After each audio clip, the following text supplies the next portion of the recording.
Welcome back, brothers, to Lore Armor. Tonight we're diving into events that led to Tiberius becoming a Primaris Marine. Before we get to the madness, be sure to like and comment on videos and topics you're going to see in the future. Be sure to subscribe for the Emperor. I want to thank you guys for support. I've been killing it. Now, let's get to the madness. Diamantus had not survived victory.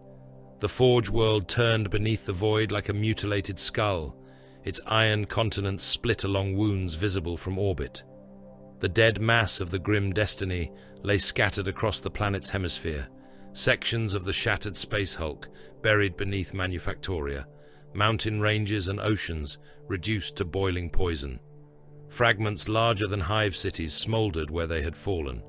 Their warp-tainted metals bled into the crust, poisoning machine and flesh alike. Tiberius watched from the armor glass of the Nikor's embarkation vault.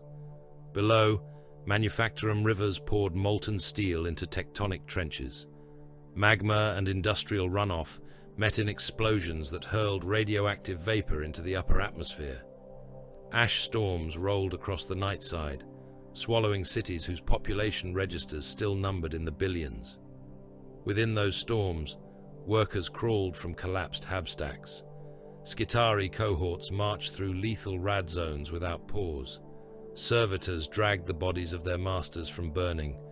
The world lived because it lacked the strength to die. No Carcharodon celebrated. Victory tallies filled the tactical display before Tiberius. Boarding torpedoes expended, strike craft lost, armor plate required, bolt shell reserves remaining. Gene seed recovered from the honored dead. Gene seed still entombed beneath collapsed decks and enemy corpses.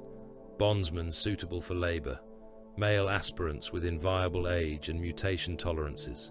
Reactor fuel. Machine components. Water. Every figure was a wound. Every surviving resource was flesh to be carved from the corpse of Diamantus. The embarkation vault shook as the descent craft completed its final rites.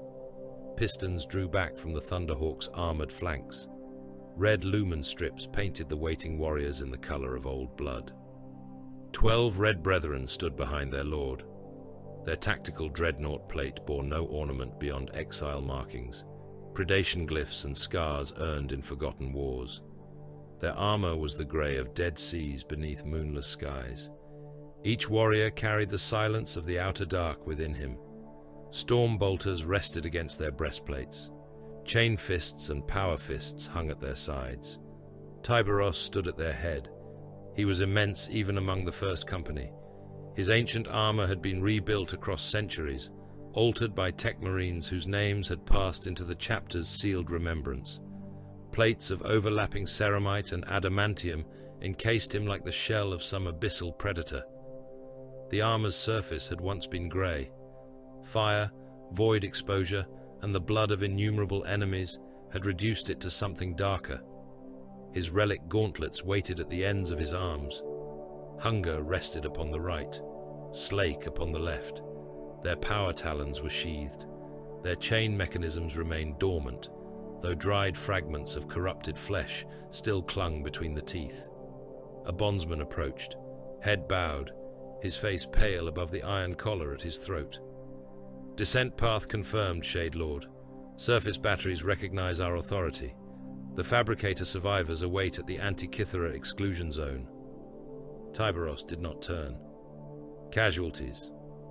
216,000 bondsmen confirmed dead aboard the surviving vessels. 903,000 remain unaccounted for. Third Company reports 31 battle brothers lost, with 7 progenoid recoveries incomplete. The Red Brethren have recovered all but 2 of their fallen. All will be recovered. The bondsman bent lower. Yes, Shade Lord. The Thunderhawk's engines ignited. Diamantus rose to meet them. They descended through cloud layers choked with ash and metallic debris. Lightning crawled across the gunship's wings, purple where the atmosphere remained bruised by empiric discharge. The Thunderhawk banked around the exposed spine of a dead orbital elevator. Thousands of corpses hung from its severed transit cables, blackened shapes turning slowly in the radioactive wind. The ground below was not ground as ordinary men understood it. It was armor, pipework, foundries, transit arteries wide enough for armored regiments, furnace mouths large enough to consume cathedrals. Everywhere the world had broken, revealing deeper layers of machinery beneath. The craft passed above a procession of workers extending beyond the limits of sight. They walked beneath the guns of Skitarii Alpha overseers, carrying ammunition crates and broken machine parts toward the surviving forge precincts. Many had burned faces. Others were naked save for ash, blood, and identification brands. Those who collapsed were lifted by servitor cranes and deposited into corpse grinders. The Thunderhawk landed within the shadow of Mount Antikythera. The mountain had once been a manufacturing complex. Its upper tiers were gone, severed by the impact of a grim destiny fragment. What remained resembled a black iron fang thrust from a continent of slag. The assault ramp opened. Hot wind entered the troop bay, thick with powdered metal and cremated flesh. Tyberos descended. The Mechanicus honor guard waited beyond the landing zone. Skitarii stood in ranks beneath tattered banners, galvanic rifles held across their chests. Their crimson robes were burned brown. Augmetic limbs had been repaired with mismatched components. Several warriors leaked coolant and blood onto the landing plates. Behind them stood the surviving fabricator delegates. Their bodies were elaborate monuments to the weakness of flesh. Brass limbs, respirator towers, spine-mounted sensors, robes heavy with seals, cables and devotional plates. Binharic murmurs passed through their ranks as Tyberos approached. The Red Brethren followed him down the ramp. The Skitarii seemed small beside them. The senior Magos extended 6 arms in ritual greeting. His flesh name had been replaced by a sequence of machine tones, translated through a throat-mounted vox grill. Shade Lord Tyberos. By authority of the surviving Synod of Diamantus, this unit recognizes the debt incurred through the removal of the hostile macro-organism designated Grim Destiny. The Omnissiah records function. Function generates obligation. Tyberos regarded him. The Mago's mechanical eyes adjusted, lenses contracting with insectile clicks. Your chapter will receive the material agreed before commencement of hostilities. Ammunition, reactor components, armor stock, viable biological levy.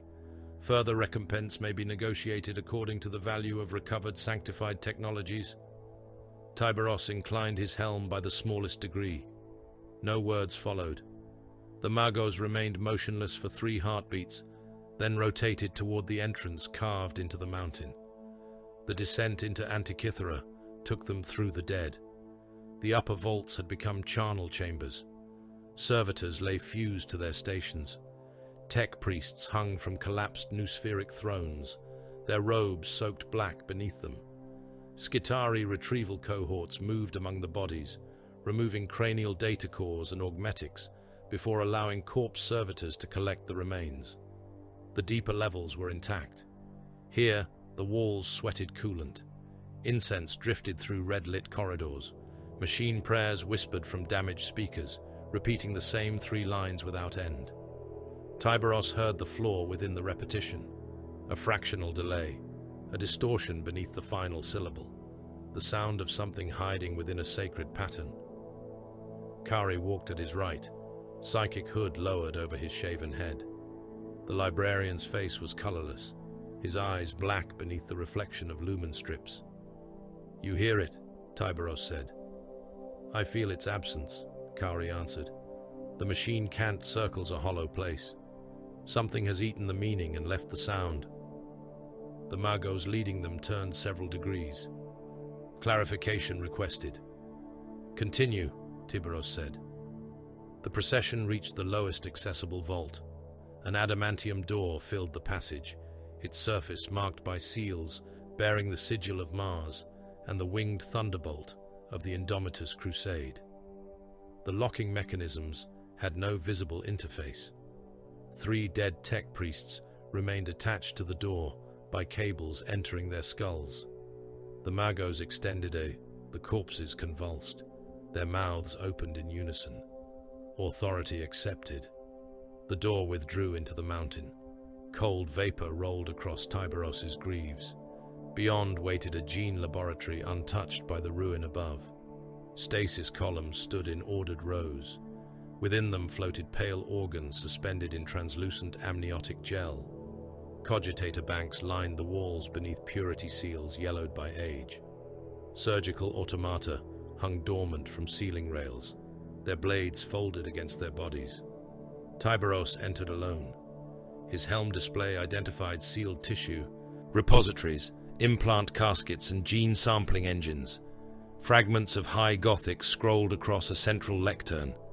Magnificat cultures, sinew coil matrices, Belisarian furnace implantation schematics, partial records describing the passage called the Rubicon Primaris. The chamber bore no sign of recent use, yet the air tasted of fresh ozone. A Magos biologist emerged from behind the central stasis bank. His lower body had been replaced by a tracked chassis. Fluid tanks covered his back, each containing half-formed organs and threaded nerve tissue. "Shade Lord," he said. "This archive was delivered during the era of the Indomitus Advance. Diamantus lacked authority to perform the process without sanction. Sanction was delayed, then the Hulk came." Tyberos studied the floating organs. The biologist spread his thin, organic hands. "The archive may be transferred to your vessel. In exchange, this unit requires protection, extraction, and continued access to the facilities necessary for preservation of accumulated knowledge." Tyberos turned his skull-faced helm toward him. "Your knowledge failed to preserve this world." The biologist's eyelids fluttered. "Negative. External variables exceeded predictive tolerance." "Then predict this." The Magos froze. Tyberos stepped closer until the machine priest was forced to tilt his head back. "You will surrender the vault. You will surrender every record. You will surrender every adept who understands its function. And the required exchange? You remain alive." The chamber became silent. Behind Tyberos, the ceremonial escort entered. 8 Sicarian rust stalkers moved with predatory smoothness, their bodies narrow beneath ragged robes. Transonic blades hung from their elongated hands. Their skull masks carried no expression. No heat signatures marked them as alarmed. No hostile targeting runes appeared upon Tyberos's display. Kari looked toward the ceiling. The machine prayer stopped. Every rust stalker attacked, their blades activated with a thin, unbearable shriek. The first came for Tyberos's throat. Hunger rose, power talons opening. The transonic blade struck between them. Tyberos closed the claws and snapped the weapon in half. The rust stalker attempted to withdraw. Tyberos drove the broken length through its eye lens. The blade burst from the back of the machine warrior's skull in a spray of oil, blood, and shredded cortex. Another Sicarian slid beneath Hunger's reach. Its blade entered the flexible armor beneath Tyberos's raised arm. Transonic harmonics screamed through ceramite, flesh, and bone. The point punched through his black carapace and opened the organs beneath his ribs. Tyberos caught the attacker by the neck. Slake awakened. The chain blade beneath the gauntlet roared against the rust stalker's pelvis. Teeth tore through metal, synthetic muscle, and the remnants of a human abdomen. Tyberos dragged the weapon upward. The assassin opened from groin to sternum. Cables lashed free. Augmetic intestines spilled across the floor with ropes of grey meat. Liquefied organs struck the stasis columns in steaming sheets. Bolters thundered behind him. The Red Brethren fired into the remaining Sicarians at distances measured in paces. Mass reactive shells detonated within narrow torsos, hurling limbs and fragments of spinal augmetics across the laboratory. One rust stalker vaulted through the fire, landed upon a Terminator's shoulder, and drove both blades through the warrior's gorget. Tyberos seized it before it could withdraw. He hurled the assassin into a second Sicarian. Both struck a stasis column. The reinforced crystal cracked. Gel and unfinished Primaris organs flooded the floor. Kari raised one hand. A rust stalker stopped in mid-leap. Its limbs bent backward. The metal did not crumple. It screamed. Plates tore apart. The organic remnants inside ruptured under invisible pressure, spraying blood through every joint before the whole construct collapsed into a knot of broken limbs. The princeps had not moved. It stood beside the central lectern, its skull mask turned toward Tyberos. A pulse passed through the floor. Tyberos sensed the weapon a fraction before detonation. Gravity reversed. The laboratory struck him from below. His armor left the floor with enough force to shatter the decking beneath his boots. He crashed through an adamantium inspection arch, ancient ceramite. Plates burst inward. Ribs broke. Armor fragments drove through his lungs, carrying powdered paint and metal into the wounds. The Red Brethren were hurled against the ceiling. Several struck with sufficient violence to collapse the surgical rails. Automata, stasis units, and tons of machinery fell across them. Stormbolter fire ceased beneath the grinding avalanche. Tyberos landed upon his back. Blood filled his throat. His primary heart faltered, recovered, then beat out of sequence with the second. The princeps crossed the broken laboratory. Its steps were precise. No triumph marked its advance. No hatred. Only command obedience transmitted from a source buried deeper than instinct. Tyberos tried to rise. His left leg failed beneath him. The princeps drove its blade through his abdomen. The transonic edge passed between armor plates and entered him to the hilt. Harmonic force shredded organs around the wound. Blood erupted from the seals at his waist. The princeps leaned closer. Tyberos closed one gauntlet around its weapon arm. The assassin pulled. The blade did not move. Tyberos had allowed it to enter. Hunger sheared through the Sicarian's elbow. Slake removed the other arm at the shoulder. The princeps attempted to disengage, but Tyberos dragged it against his breastplate. He cut away one leg, then the other. The limbless machine thrashed in his grasp, leaking blood and black lubricant down the ruined front of his armor. Tyberos pressed its thorax against his chest. He tightened his arms. The princeps' rib assembly collapsed. Its cogitator burst inward. Fragments of wet machinery punched through the remains of its human lungs. The skull mask split, revealing a shriveled face stretched around brass sockets. Tyberos released it. The pieces struck the floor. One tech priest remained alive. He had retreated to the central lectern during the attack. Now mechadendrites stabbed frantically into its ports.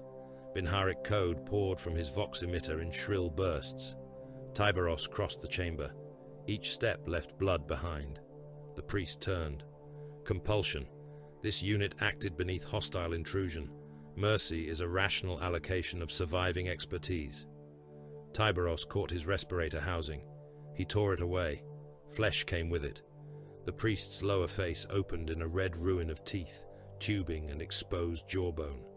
He tried to scream, but his lungs drew only blood and the toxic air of the chamber. Tyberos held him upright. Kari! The librarian approached, stepping across severed limbs and spilled organs. The contamination is active, Kari said. Take what is useful. Kari placed his palm against the priest's exposed skull. The tech priest convulsed. His remaining eye rolled back. Blood ran from it. His heels hammered against the floor, while Kari drove through layers of augmented memory, machine prayer, and defensive cipher. The priest did not die quickly. Tyberos ensured that. At last, Kari withdrew his hand. The tech priest sagged, breath bubbling through the ruin of his face. Voldia was not alone, the librarian said. Another datagnost survived the hulk's breaking. Mordain Kelt, Dark Mechanicum. He seeded dormant code throughout the Forge world before the final assault. Purpose. You. Tyberos looked at him. Kari's expression remained controlled, but blood filled one nostril. Kelt has studied records of the chapter, your armor, your gene seed, your physical divergences. He believes the Primaris process could be turned toward the construction of a command organism, a living core for a demon engine capable of directing armies without mortal intercession. The broken priest gave a wet laugh. Tyberos closed hunger around his skull. The power talons entered slowly. Bone cracked. The laugh became a gargle. Tyberos continued until the skull collapsed and brain matter ran across the gauntlet's palm. Armored footsteps sounded in the corridor. Baal Shah entered with 3rd Company warriors at his back, Reaper held in both hands. His helm turned across the devastation, taking in the dead Sicarians, the ruined vault, and the blood flowing from Tyberos' armor. "Shade Lord." "Secure the system," Tyberos said. His primary heart stuttered again. Warning sigils multiplied across his vision. "Recover every Carcharodon body. Seal the vault. All Mechanicus personnel exposed to the infected. Noosphere are to be executed." Shah looked toward Kari. The librarian gave a single nod. Shah returned his attention to Tyberos. "If you die, who commands the chapter?" Tyberos's breathing became a metallic rasp. Blood ran from beneath his gorget. "You will hunt until I return." His leg failed. The Red Brethren caught him before he struck the floor. The Nikor's Apothecarian had been built for warriors smaller than Tyberos. Servo arms cut through his armor, while Tech Marines recited rites of contrition to the machine spirit of the ancient plate. Sections had fused to his black carapace. Others had folded inward, embedding shards of ceramite and adamantium in his organs. The chief apothecary removed the gorget. Tyberos's face was revealed beneath harsh surgical light. His skin was pallid, almost grey. His eyes were black. Blood coated his teeth. Cutting lasers opened the armor across his chest. Beneath it, his ossified rib plate had fractured into jagged sections. One had penetrated his lung. Another rested against his primary heart, moving with every failing beat. The transonic blade had destroyed sections of his multi-lung and torn through secondary organs whose names lesser men would never know. Synthetic replacements waited in silver trays. His body rejected the first before implantation was complete. The tissue blackened. His blood attacked it. The chief apothecary stood over him, helm removed, his scarred face without hope or fear. "There are 2 paths remaining." Tyberos watched him. "Interment. A dreadnought sarcophagus can preserve what survives." Silence filled the chamber. "The second path is the Rubicon Primaris. The vault contains the required implants and sufficient procedural data. The probability of death is severe. Your existing deviations increase uncertainty beyond reliable calculation." Tyberos's primary heart stopped. The secondary continued alone. Medicae alarms began their shrill lament. The apothecary leaned closer. "Choose, Shade Lord." Tyberos opened his black eyes. "Begin." Baal Shah stood upon the command dais of the White Moor and watched the Carcharodons close their jaws around Diamantus. The surviving vessels of the nomad predation fleet moved without heraldry, challenge, or triumph. The Nikor held high anchor above the Forge World's northern hemisphere. Its ancient hull turned broadside to the primary approach from the system's outer reaches. The White Moor prowled below it, half concealed within a belt of wreckage torn from the orbital manufactoria. 3 strike cruisers occupied distant positions beyond the planet's moons. Destroyers and rapid strike vessels drifted between clouds of shattered stations, with their reactors banked and their hulls dark. To an untrained observer, the fleet appeared scattered. Shah saw the pattern. Every approach to Diamantus crossed the firing envelope of at least 2 Carcharodon vessels. Every line of retreat passed through a concealed attack corridor. The wreckage surrounding the planet had been divided into ambush zones, withdrawal channels, and sacrificial fields where crippled ships could be abandoned and detonated. It was not a blockade. It was a mouth waiting to close. Shah studied the hololithic system display through the black lenses of his helm. Roots glowed across it in pallid blue. Warp translation points, gravitic currents, debris streams, refuge stations, subsurface transit nodes. Every path Mordain Kelt might use to escape the Forge World had been marked, assessed, and assigned a probability. Too many remained. Kelt had seeded himself through Diamantus before the breaking of the grim destiny. He might be hidden inside a Forge city's noospheric core. He might have copied fragments of his consciousness into Skitarii command nodes. He might already have fled inside a cargo lighter, carrying nothing more suspicious than furnace slag. The Dark Mechanicum did not always preserve identity in the manner of flesh. Shah understood predators of bone and blood. Machines were less honest. Reaper Prime. The voice came through the command throne's Vox array. Shah turned his helm toward the lower strategium. Shipmaster Rannick stood within a circle of hololithic runes, his body enclosed by the iron cradle through which he communed with the White Moor. Cables entered the flesh beneath his ribs. Auspec's data flickered across his shaven scalp. Through implanted lenses. Speak. Message from the Nikor. The Council of the Void is assembled. Your presence is required. Status of the Outer Watch. No translation signatures. No vessel has crossed the boundary cordon. Mechanicus traffic remains confined to authorized corridors. Remain at silent readiness. If any ship alters course without sanction, cripple it. If it continues, destroy it. By your word. Shah descended from the command dais. A bondsman waited beside the strategium gate, carrying a cloak of flayed void hide. He attempted to place it across Shah's shoulders. Shah caught the mortal's wrist. The bones shifted beneath his gauntlet. No honors. The bondsman lowered his eyes. Reaper Prime, the ship's companies await recognition of your authority. They have it. They ask whether you are to be addressed as acting Shade Lord. Shah released him. No. The mortal swallowed. What title shall be entered into the command record? Mine. Shah left the strategium. The corridors of the White Moor were lit by blood-red lumen strips. Chapter serfs and bondsmen flattened themselves against the walls as he passed. Some bore fresh brands marking reassignment from Diamantus. Others had served the chapter since birth and knew not to look directly upon an Astartes unless commanded. Shah could smell their fear through his helm filters. It stirred something inside him. The blindness had receded after Diamantus, but it had not vanished. It waited beneath his discipline like a deep current beneath black water. The scent of blood, the pulse of prey, the moment before violence began, each could call it upward. He had regained his honor. That did not mean he trusted himself. Inside the transit chamber, he disengaged his helm seals and removed the war mask. The face beneath was pale and scarred, the eyes wholly black. He rested one hand upon Reaper's haft and listened to the mechanisms inside the chain axe grind in their idle cycle. The weapon's voice steadied him. The teleportarium flared. Cold fire swallowed the chamber. Shah emerged aboard the Nikor beneath a rain of frost.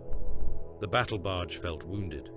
Its deck vibrated with uneven engine harmonics.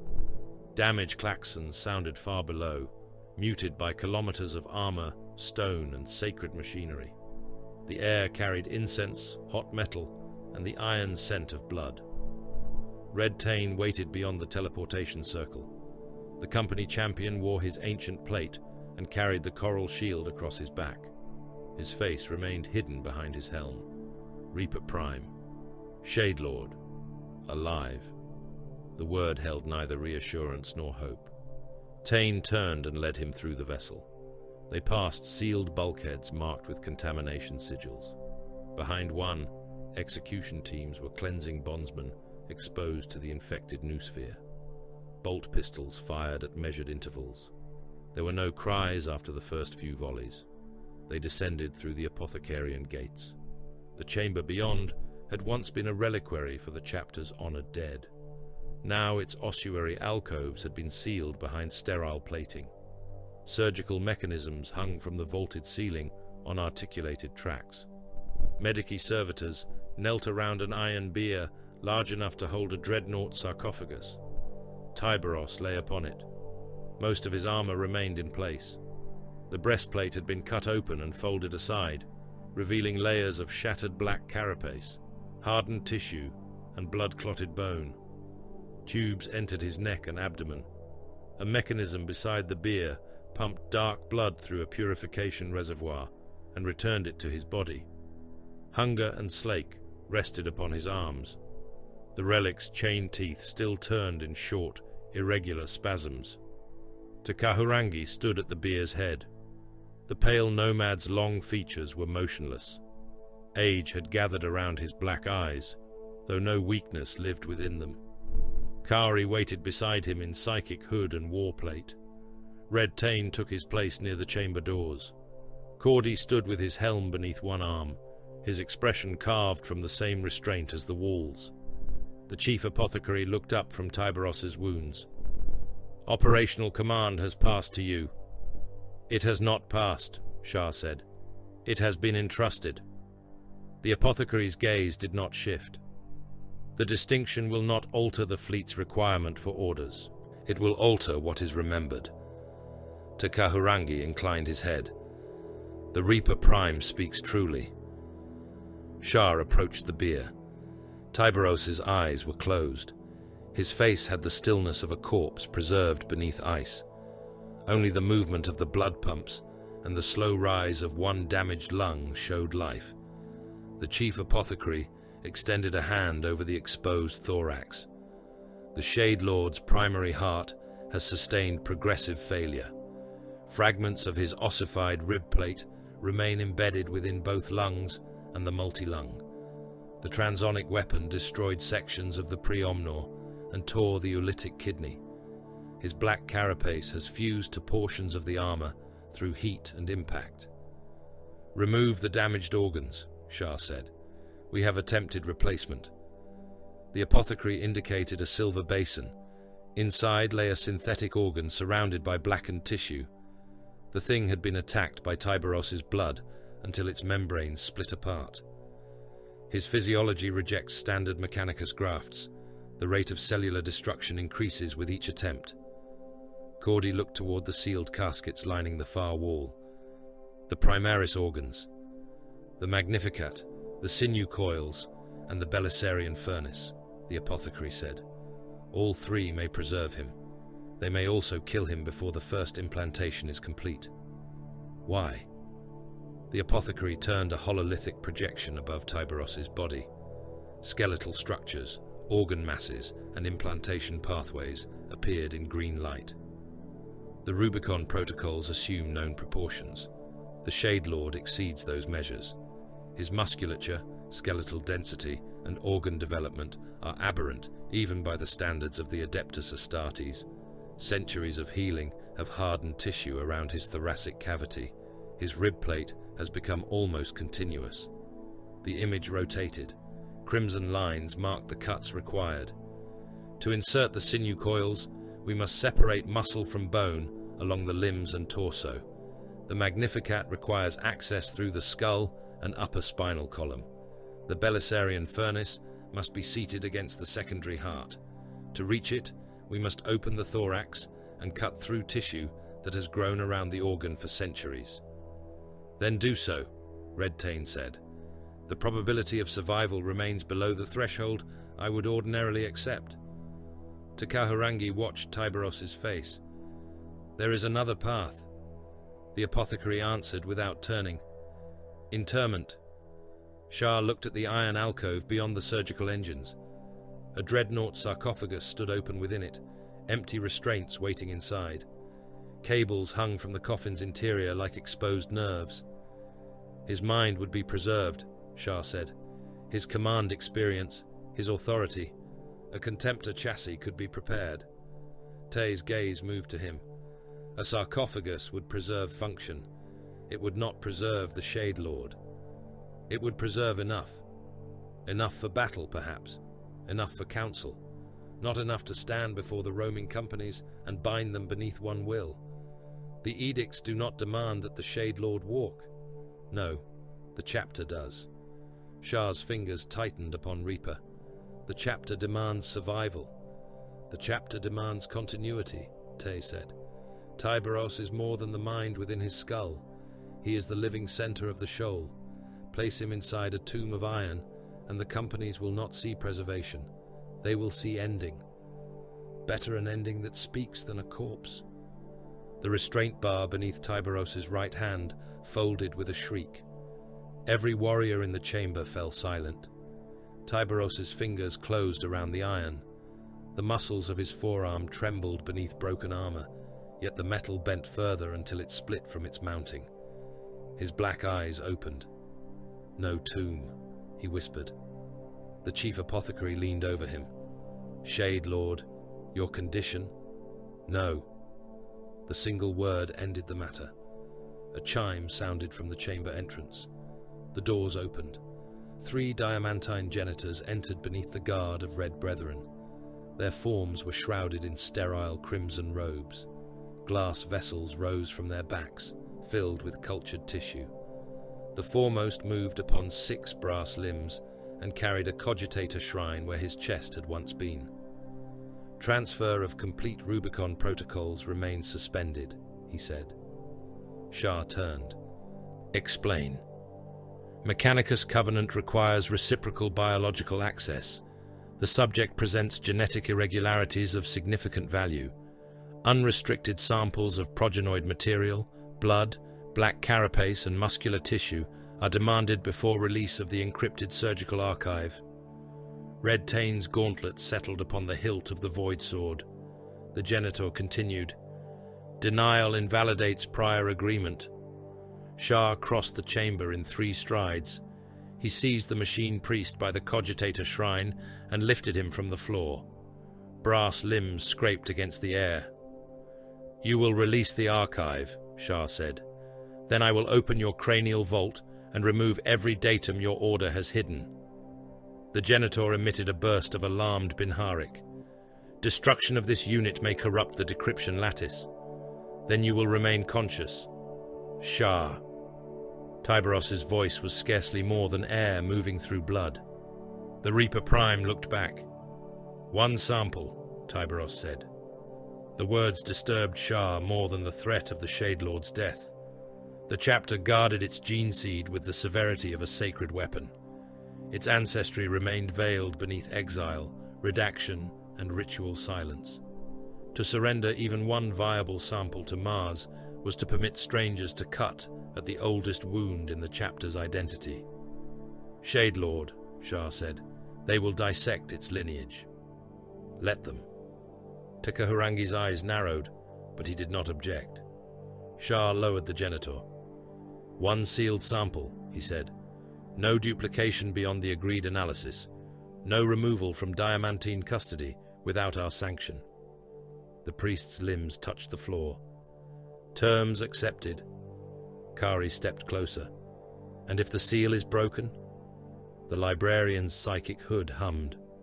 Frost gathered across the genitor's glass tanks. The machine priest's vox grill crackled. "Compliance probability is absolute." "Make it so." The protocols were released. Tech Marines entered to remove Hunger and Slake. They began with litanies of separation, their vox emitters murmuring in machine cant. Magnetic clamps locked around Tiberos's forearms. Servo tools disengaged the armor couplings 1 by 1. Hunger resisted. Its chain mechanism growled after the main power feed was severed. Teeth turned through clotted matter lodged within the housing. Fragments of Ruststalker's skull fell onto the surgical floor. Brass, bone, and a strip of shriveled scalp. The Tech Marines placed the right gauntlet inside a stasis reliquary. Blue light closed over it. Slake came free with a shower of sparks. 1 activation lattice had cracked during the gravitic detonation. The power talons twitched out of sequence. The underbite chain blade rotated twice, jammed, then tore loose a clot containing wires and pieces of human teeth. "The relic requires forge purification," the senior Tech Marine said. "Restore it," Tiberos whispered. "It will be restored." Slake was carried into the depths of the Nikkor, toward the Forge Temple, where the oldest weapons of the chapter were repaired beneath vows of silence. The remaining armor was cut away. Tiberos's body emerged from it piece by piece. He was corpse-pale beneath the blood. His skin carried the scars of centuries, bolt wounds, blade furrows, burns, surgical seams, and the circular marks left by weapons whose makers had vanished before the Imperium knew their names. Male chapter serfs entered bearing bowls of recycled water. They washed him without looking upon his face. Ash followed the water. It had been gathered from the bodies of Carcharodons, burned after the battle for Diamantus. The serfs rubbed it across Tiberos's chest, arms and brow, until the blood became grey paste. Takahurangi began to speak the names of the wandering ancestors. He did not ask them to intervene. He did not promise Tiberos that the Emperor watched. There was no salvation in the outer dark. There was duty, exile and hunger. There was the long hunt, prescribed by the Forgotten One. There were the dead, whose gene seed returned to the shoal, and whose names endured only while they remained useful to the living. The surgical servitors lowered restraint collars across Tiberos's limbs. Iron locked around his wrists, ankles, throat, and waist. Shah stood beside him. "Preserve the chapter," Tiberos said. "I will preserve you." "The chapter?" Shah's jaw tightened. "If the Nikor becomes a liability," Tiberos continued, "destroy it." The blood pumps throbbed. Shah looked at the Shade Lord bound upon the bier. "With you aboard. With all aboard." For one heartbeat, Shah imagined giving the order. He saw the White Moor's torpedoes striking the battle barge. He saw the vessel that had carried the chapter through ages opening beneath plasma fire. He saw Tiberos consumed with it. The blindness stirred, not from blood, from refusal. "The fleet would fracture," Shah said. "A predator that sacrifices the shoal for one wounded hunter deserves extinction." Shah bowed his head. "By your word." Far below them, Diamantus awakened. Mordain Kelt moved through buried code. Manufactorum overseers turned their weapons upon loyal workers. Skitarii cohorts received new imperatives through channels their commanders believed secure. Millions of combat servitors lifted industrial tools, mining lasers, and autoguns in perfect unison. Fragments of the grim destiny unfolded across the Forge world. Armored plates the size of districts rotated toward the sky. Macro barrels emerged from wreckage valleys. Void shield generators ignited inside dead engines. Worker populations were driven into processing halls where mechadendrites opened skulls and drew out living nerves. Human nervous systems were stretched through demon engine matrices. The first guidance altars began to think. Aboard the White Moor, warning bells sounded. Shah's helm activated against his hip. "Reaper Prime," Shipmaster Rannick said through the Vox. "Warp displacement beyond the outer boundary, multiple translation events." Shah sealed his helm. The hololithic display above the surgical chamber changed. Warp signatures bloomed beyond the Mandeville Point. Corrupted Mechanicus vessels emerged first, their hulls covered in spines, furnace mouths, and chained astropaths. Behind them came iron ships scarred by millennia of siege warfare. Hazard-striped prows, brutal geometry, the sigil of the Bronze Revenants, iron warriors. A transmission entered on an open channel. The voice was ground through layers of machine distortion. "Carcharodons, your formation possesses structural merit. It will require 11 minutes to break." Shah drew Reaper from his back. "Fleet command to predation ring. Close the jaws." The enemy voice continued. "The Shade Lord is to be delivered intact enough for dissection. All other assets are expendable." The first lance beams crossed the void. The Nikor trembled beneath their impact. In the Apothecarian, cutting lasers descended over Tiberos's chest. The chief apothecary activated the bone saws. Light burned through the fused rib plate. Smoke rose from opened flesh. Servo arms entered the incisions and pulled the bone apart with slow, grinding force. Tiberos's hearts beat beneath the widening wound. Metal fragments moved within them. The Nikor shook again as another lance strike broke against its void shields. The chief apothecary reached into the open thorax. "Clamp the secondary," he said. "Prepare removal of the primary heart." The first cut did not bleed. The chief apothecary opened Tiberos from shoulder to wrist with a monomolecular blade, parting corpse-pale skin, fused scar tissue, and the black carapace beneath. The incision exposed muscle packed in dense, interlocking slabs around bone, thicker than the limbs of mortal men. Centuries of war had layered old healing over older wounds until flesh and implanted organ had become a single armored mass. Servo claws drew the wound apart. Blood came then, dark and pressurized, pulsing across the iron bier in time with the laboring beat of Tiberos's secondary heart. The primary lay in a silver basin beside him. It continued to twitch. Shredded vessels dangled from its surface. Fragments of adamantium and ossified rib remained buried in the muscle, carried deeper with every beat after the rust-stalker's blade had entered him. The apothecaries had removed it before the embedded metal could tear the organ apart from within. The secondary heart labored alone beneath an architecture of clamps and bypass tubing. "Begin integration," the chief apothecary said. The casket containing the sinew coils opened. What rested within did not resemble flesh. Metallic fibers lay suspended in preservative gel, impossibly fine, each strand designed to braid itself through the musculature of an Adeptus Astartes. Cogitator runes identified them as durametallic reinforcement, intended to strengthen tendons and bind the newly transformed warrior's increased mass to his altered skeleton. Tiberos's tendons were already too large for the instruments prepared to receive them. The apothecaries adjusted without discussion. They cut deeper. Incisions opened along both arms, across the shoulders, down the length of the torso, and into the thighs. Surgical spreaders forced apart muscle until bone shone beneath blood. Articulated needles descended from the vaulted machinery overhead, each trailing a filament of silver tissue. The first strand entered Tiberos's right shoulder. It threaded itself around the tendon. His arm convulsed. The restraint collar snapped. Tiberos's fist struck the side of the bier hard enough to fold the iron beneath it. The impact hurled a Medici servitor from its track. It landed beneath his hand as the fingers closed. Metal crumpled. The servitor's ribcage collapsed with a wet crack. Its spine burst through its back. Blood and preservative fluid sprayed across the apothecarian floor, while its drill limbs continued turning in blind, futile circles. "Restrain the limb," the chief apothecary ordered. Magnetic clamps descended. Tiberos's arm tore one from its ceiling rail. The sinew coils entered his left leg. The contractions came in waves.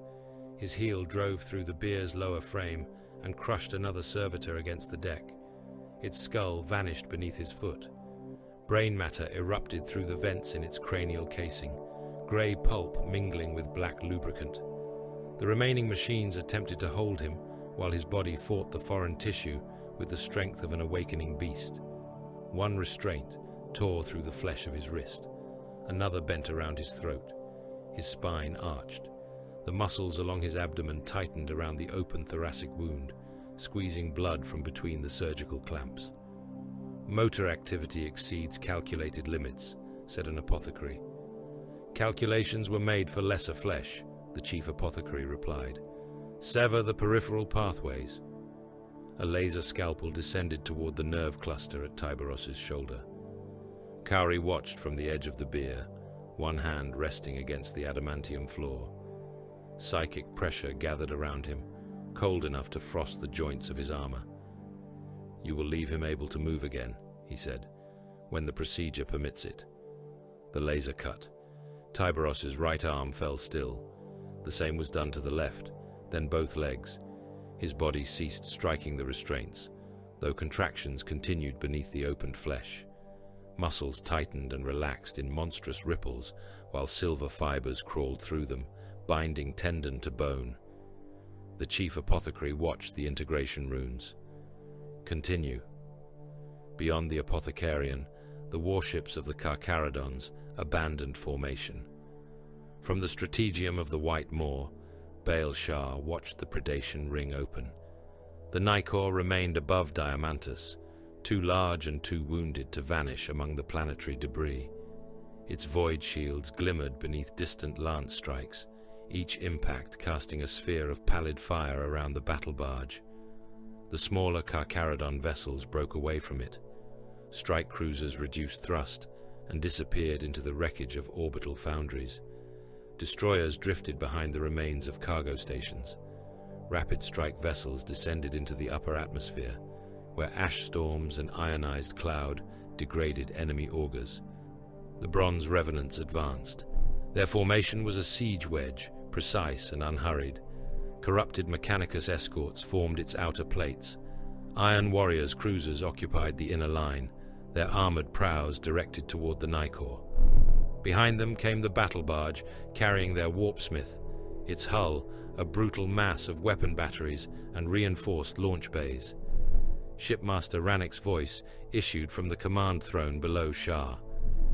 They have identified the battle barge as the center of resistance. They have identified what we permitted them to see. Their flanking elements are accelerating. Let them. Warning sigils spread across the hololith. A corrupted Mechanicus cruiser broke from the enemy screen and pursued a Carcharodon destroyer named the Grey Harvest. The smaller vessel fled across Diamantus's northern moon, venting atmosphere and burning fuel through a damaged drive housing. Its distress signal filled the command channel. Reactor containment failure, void shields expended, boarding torpedoes inbound. Shah listened without answering. The Grey Harvest crossed into the shadow of a shattered orbital dock. Enemy torpedoes struck its stern. Breaching charges flared. Hundreds of Iron Warriors and thousands of mortal thralls entered through the wounds. The destroyer's commander transmitted once more. "The prey is aboard." Shah looked at the tactical display. The enemy cruiser had drawn close enough to secure its prize. 2 escort squadrons moved around it, presenting their broadsides toward the Nicor. Their augurs were fixed upon the apparent collapse of the Carcharodon line. "Record final expenditure," Shah said. The Grey Harvest's plasma drives overloaded. White light consumed the hololith. The destroyer ceased to exist. Its reactor breach struck the pursuing cruiser at almost touching distance. Void shields collapsed inward. Armor peeled from the enemy vessel in incandescent sheets. The blast opened its flank from engine deck to command spine, hurling Iron Warriors, thralls, and fragments of demon-bound machinery into the void. The expanding radiation pulse blinded the escort squadrons. From within the wreckage fields, grey strike cruisers awakened. Their engines burned at full power. One emerged beneath the first escort and fired its prow lances into the exposed drive section. Another crossed above the second, releasing a spread of melter torpedoes into its dorsal batteries. The bronze revenants ordered advance buckled as engines failed and burning vessels drifted across established firing lanes. Rannick raised his organic voice above the Strategium's alarms. "The Grey Harvest is lost with all souls." "Enter them as expended assets," Shah said. No hymn followed, no declaration of martyrdom. The dead had fulfilled their function. The shoal moved around the absence they left. "Enemy main body correcting," Rannick said. "They are turning toward the concealed vessels. Withdraw through the debris channels. Do not contest ground already consumed." "And the Nicor?" Shah watched the battle barge endure another lance strike. "The Nicor remains the hook." Inside that hook, the second making began.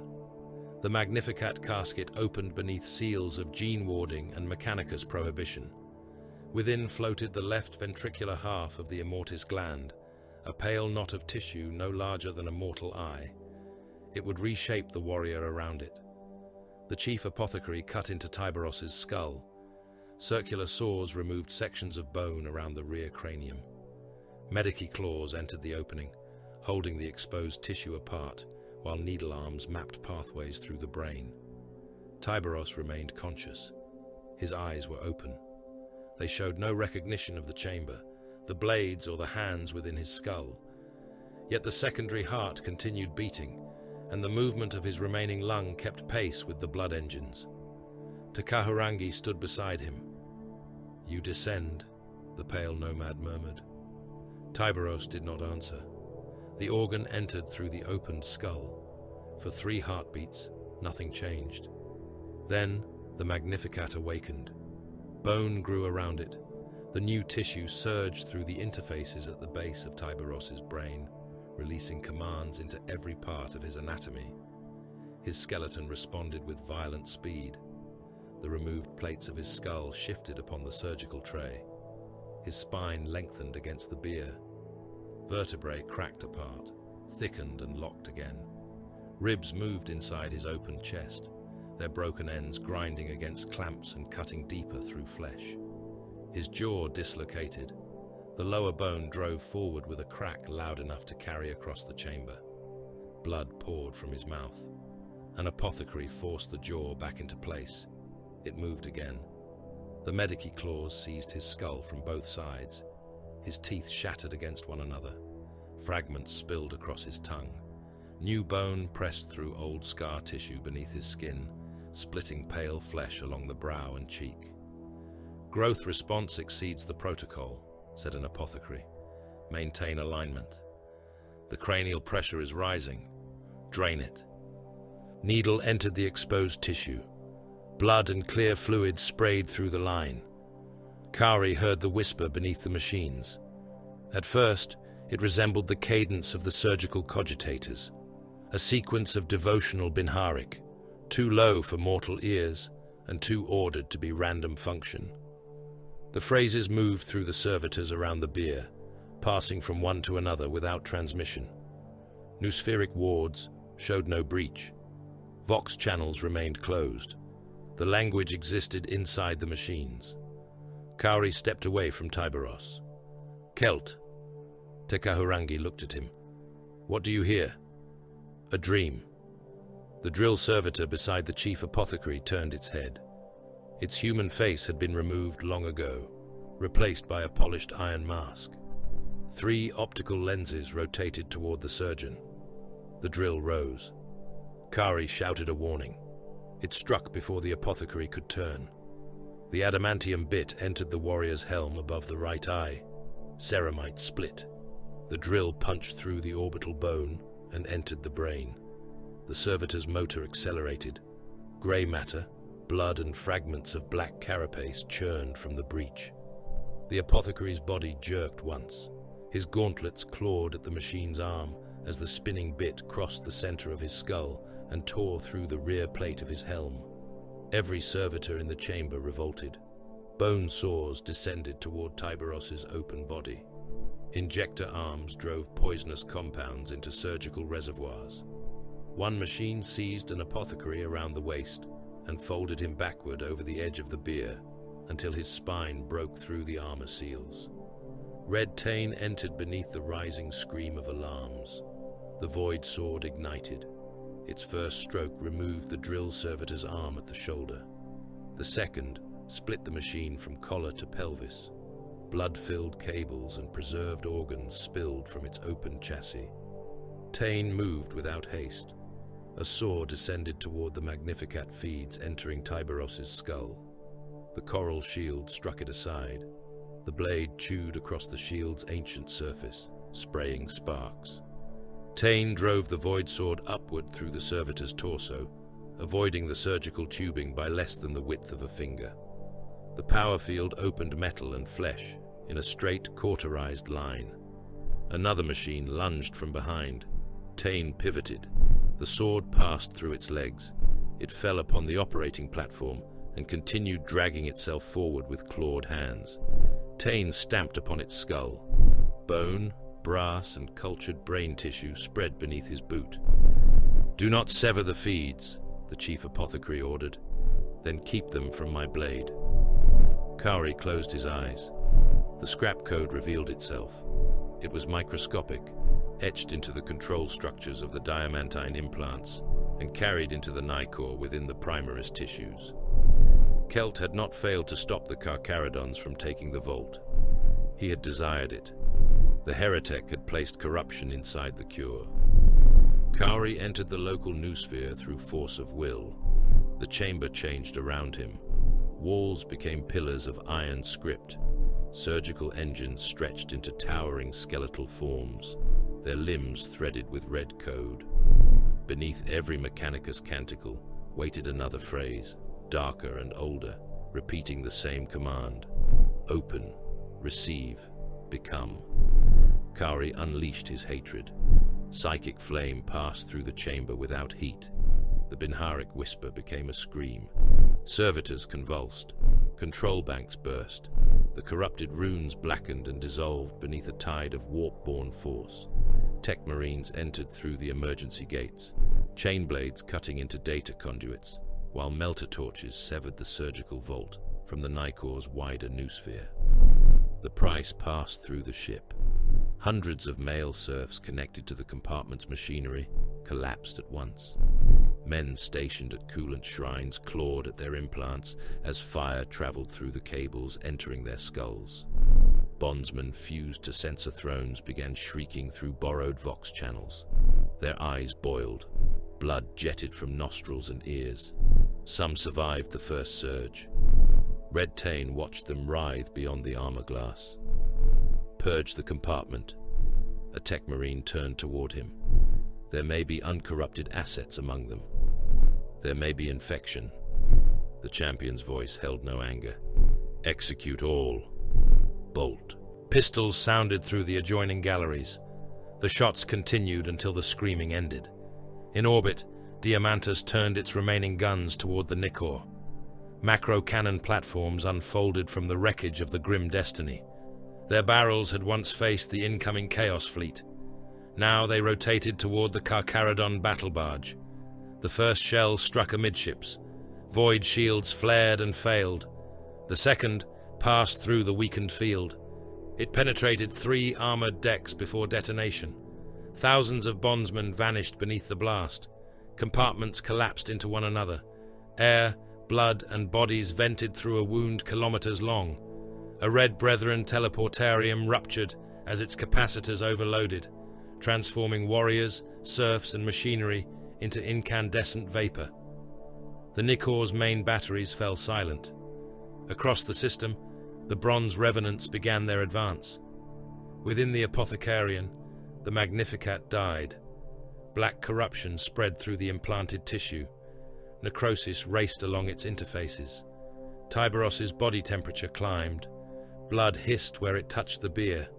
His skin split along the chest and shoulders as heat swelled the tissue beneath. Vapor poured from his open mouth.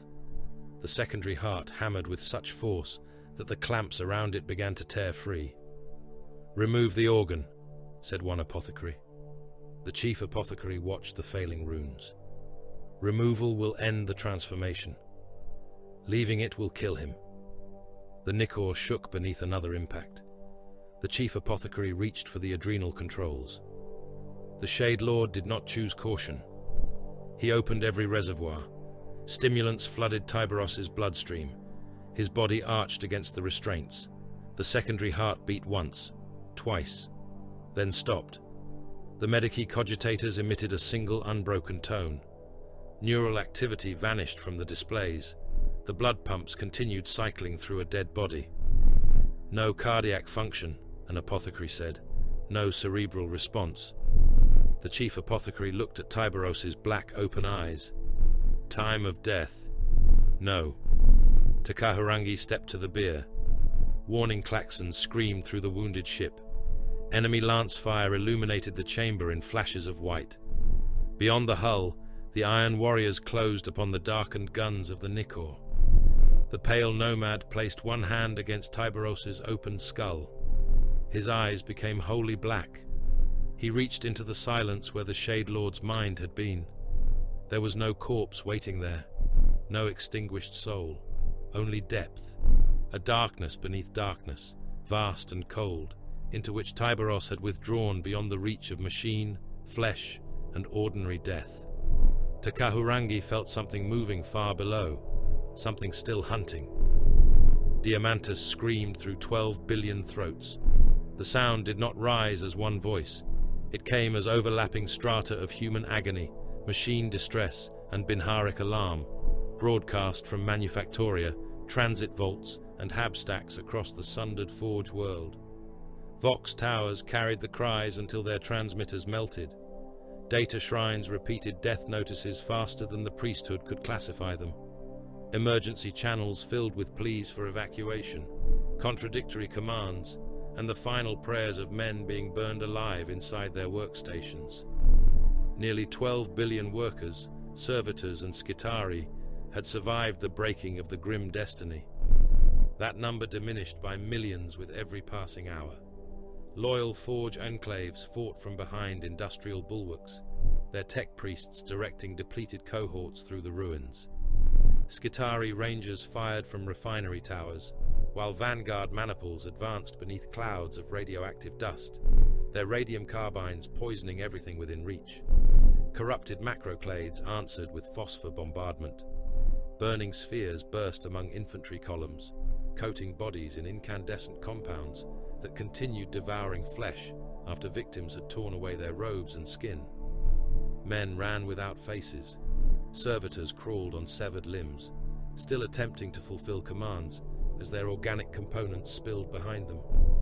Cataphron battle servitors ground across the dead beneath armored tracks, hydraulic claws crushing wounded workers into the slag. Where loyal and corrupted forces met, the avenues between Manufactoria became trenches filled with blood, machine oil, and half-melted corpses. The continents themselves had become weapons. Foundry chains kilometers in length collapsed after targeted sabotage.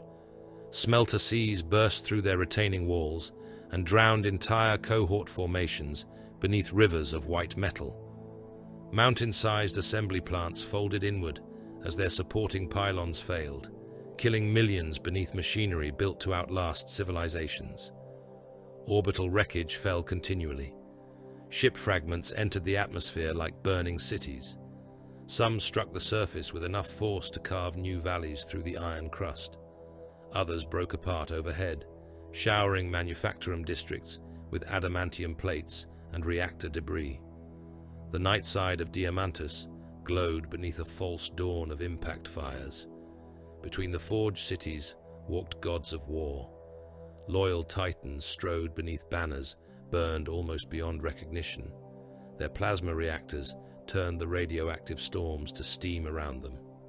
War horns sounded across the plains, immense and mournful, while volcano cannon fire crossed the horizon in lines of artificial daylight. The enemy answered from beneath the ruins. The war for Diamantus was no longer fought for possession. It was fought to determine what shape the corpse would take.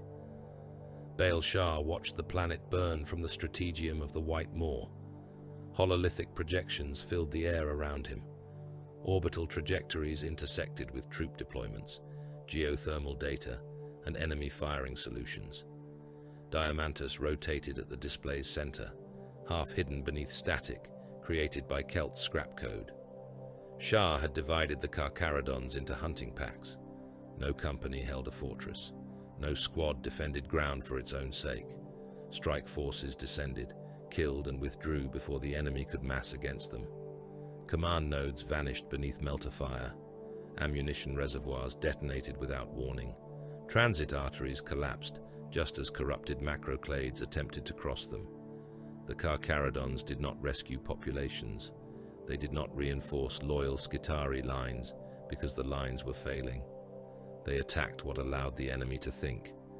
Every strike removed an eye, severed a nerve or opened an artery. Every withdrawal drew Kelt's forces farther from the sites that mattered. Their purpose was not to save Diamantus. Their purpose was to keep the Nicor alive long enough for the apothecaries to complete their work. Tyberos remained without cardiac function. The information sat within Shah's helm display, encoded for command authority alone. The Shade Lord's Medikey telemetry continued to record no heartbeat and no measurable neural response.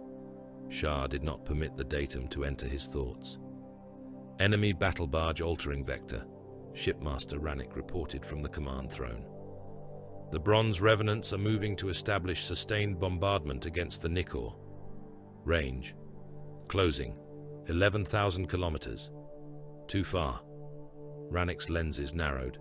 For boarding. For certainty. Shah turned toward the navigation hololith. The Iron Warrior's battle barge advanced behind two cruisers and a screen of corrupted escorts. Its lance batteries fired in measured sequence, stripping layer after layer from the Nicor's void shields. Each discharge was followed by a correction, calculated from the previous impact. Siegecraft conducted across the void. No waste, no rage. Shah recognized the discipline and despised it. "Bring us through the Kasparis dock remains." Rannick's servitor arms twitched within the throne. "The passage is obstructed." "It will not remain so. The hull clearance is less than predicted safety tolerances. Predators do not ask the reef for permission." The White Moor turned. Its engines burned hard enough to shake the strategium deck. Wreckage rolled across the forward auspex. Shattered docking spines. Cargo vessels fused together by plasma fire. Habitation cylinders packed with frozen dead. The strike cruiser entered the debris field. Armor screamed against metal. The remains of a freight cathedral scraped along the starboard flank, tearing away defensive turrets and spilling thousands of corpses from ruptured reliquaries. The White Moor's prow struck a severed orbital crane. The structure folded around the strike cruiser, then broke into spinning fragments. Enemy augers lost the vessel within the wreckage. The Iron Warriors continued their advance. Shah waited. The White Moor burst through the opposite side of the orbital dock, inside the battle barge's inner firing envelope. "Launch!" Boarding torpedoes fired before the vessel had completed its turn. They crossed the remaining distance in seconds, too close for the battle barge's defense batteries to establish clean interception patterns. Some were destroyed. Others struck armor already weakened by ancient wars. Breaching charges ignited. Carcharodons entered the enemy vessel. Shah watched through fragmented helm feed relays. Grey-armored squads emerged into weapons galleries thick with smoke and iron dust. Iron Warriors' gun crews turned heavy bolters upon them. The confined space became a storm of mass reactive detonations. The first Carcharodon through the breach lost his head to an autocannon burst. His body remained upright for 2 steps before collapsing, arterial blood pumping across the deck. The warriors behind him did not slow. Bolters fired in disciplined pairs. Shells entered armor joints, detonated inside torsos, and expelled organs through ruptured backplates. One Iron Warrior lost an arm at the elbow. A second bolt entered beneath his breastplate and burst through his spine, throwing vertebrae and cooked meat across the weapon console behind him. Chain blades awakened. The Carcharodons cut through the surviving gun crews and moved toward the lance capacitors. They did not pursue retreating enemies. They did not stop to recover gene seed from their own fallen. Melter charges were fixed to power feeds, coolant reservoirs, and focusing arrays.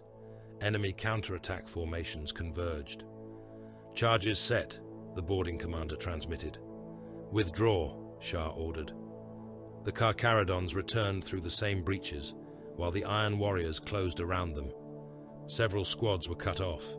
Their transponders remained among the enemy vessel's lower weapons decks. Shah detonated the charges. Lance capacitors ruptured in sequence. Plasma fire rolled through the battle barge's flank. Weapon galleries opened to the void. Iron Warriors and Carcharodons alike were ripped from the decks and drawn into space amid spirals of blood, machinery, and burning ammunition. The surviving boarding torpedoes disengaged. The White Moor turned back toward the wreckage. Behind it, the Bronze Revenant's battle barge lost half its forward lance capability. No victory signal sounded. Shah marked the absent Carcharodon squads for later recovery and ordered the next attack. Far below, Cordy moved beneath Forge City Ionera. He led 3 squads through coolant tunnels, flooded to the waist with chemical runoff. Their armor bore no active lumen. Vox systems remained silent. They communicated through hand cant and helm flashes, too weak to penetrate the iron walls. Above them, corrupted Skitarii searched the avenues. Onager dune crawlers moved in formation across the Manufactorum district, their many-jointed legs carrying neutron lasers and eradication beamer arrays above the rubble. Infantry advanced between them in machine-perfect ranks. Cordy halted beneath a maintenance junction. The tactical schematic in his helm showed the onagers passing overhead. He raised 2 fingers. Carcharodons spread through the tunnel. Melter charges were pressed against load-bearing struts, The men worked without speech, setting detonators while superheated coolant hissed around their thigh plates. A dune crawler stepped directly above them. Its weight bowed the tunnel roof. Dust drifted into the poisoned water. Cordy closed his fist. The charges ignited. The avenue collapsed. 3 dune crawlers dropped through the street into the coolant reservoir below. One landed upon its side, legs scissoring through the fluid. Another plunged nose first, its neutron laser discharging as it fell. The beam tore through the tunnel wall and reduced 2 Carcharodons to incandescent fragments. The remaining war machines struck the molten industrial waste beneath the coolant layer. Armor split under thermal shock. One Onager's hull opened along its dorsal seam. Its Skitarii crew were cooked inside their command harnesses. Flesh blackened and burst from beneath masks and cable ports. The machine's legs continued kicking, while molten metal filled the compartment through the breach. Cordy climbed onto the overturned hull. He drove a melter bomb through the access hatch and dropped into the runoff before detonation. The Onager disappeared inside a sphere of white fire. Above, the surviving Skitarii formation halted. Cordy and his squads were already withdrawing through a secondary tunnel. The enemy possessed numbers. The Carcharodons possessed absence. Kelt answered with Titans. The captured Demi-Legio emerged from vaults beneath Diamantus's southern refineries. Warhounds came first, their hunched bodies painted in ash, oil, and the blood of their former crews.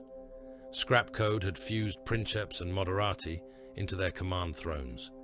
Cables grew through exposed skulls. Brass hooks held open the cranial cavities so demonic things could whisper directly into the brain. The Warhounds ran. Their plasma blast guns erased loyal Skitarii cohorts in rolling suns. Men vanished without leaving bones.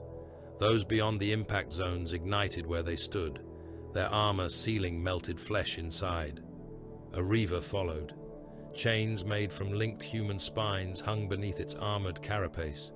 Its war horn sounded through a throat assembled from thousands of captive mouths. The volcano cannon fired. An entire hab stack ceased to exist. The beam entered through its upper levels and continued into the manufactorum bedrock. Towers collapsed inward around the wound. Millions were crushed beneath falling habitation decks. Those trapped in the lower vaults drowned when coolant reservoirs ruptured, the liquid boiling as it met the exposed geothermal conduits. The Reaver advanced through the ruin. Its feet came down upon refugees packed across the transit causeways.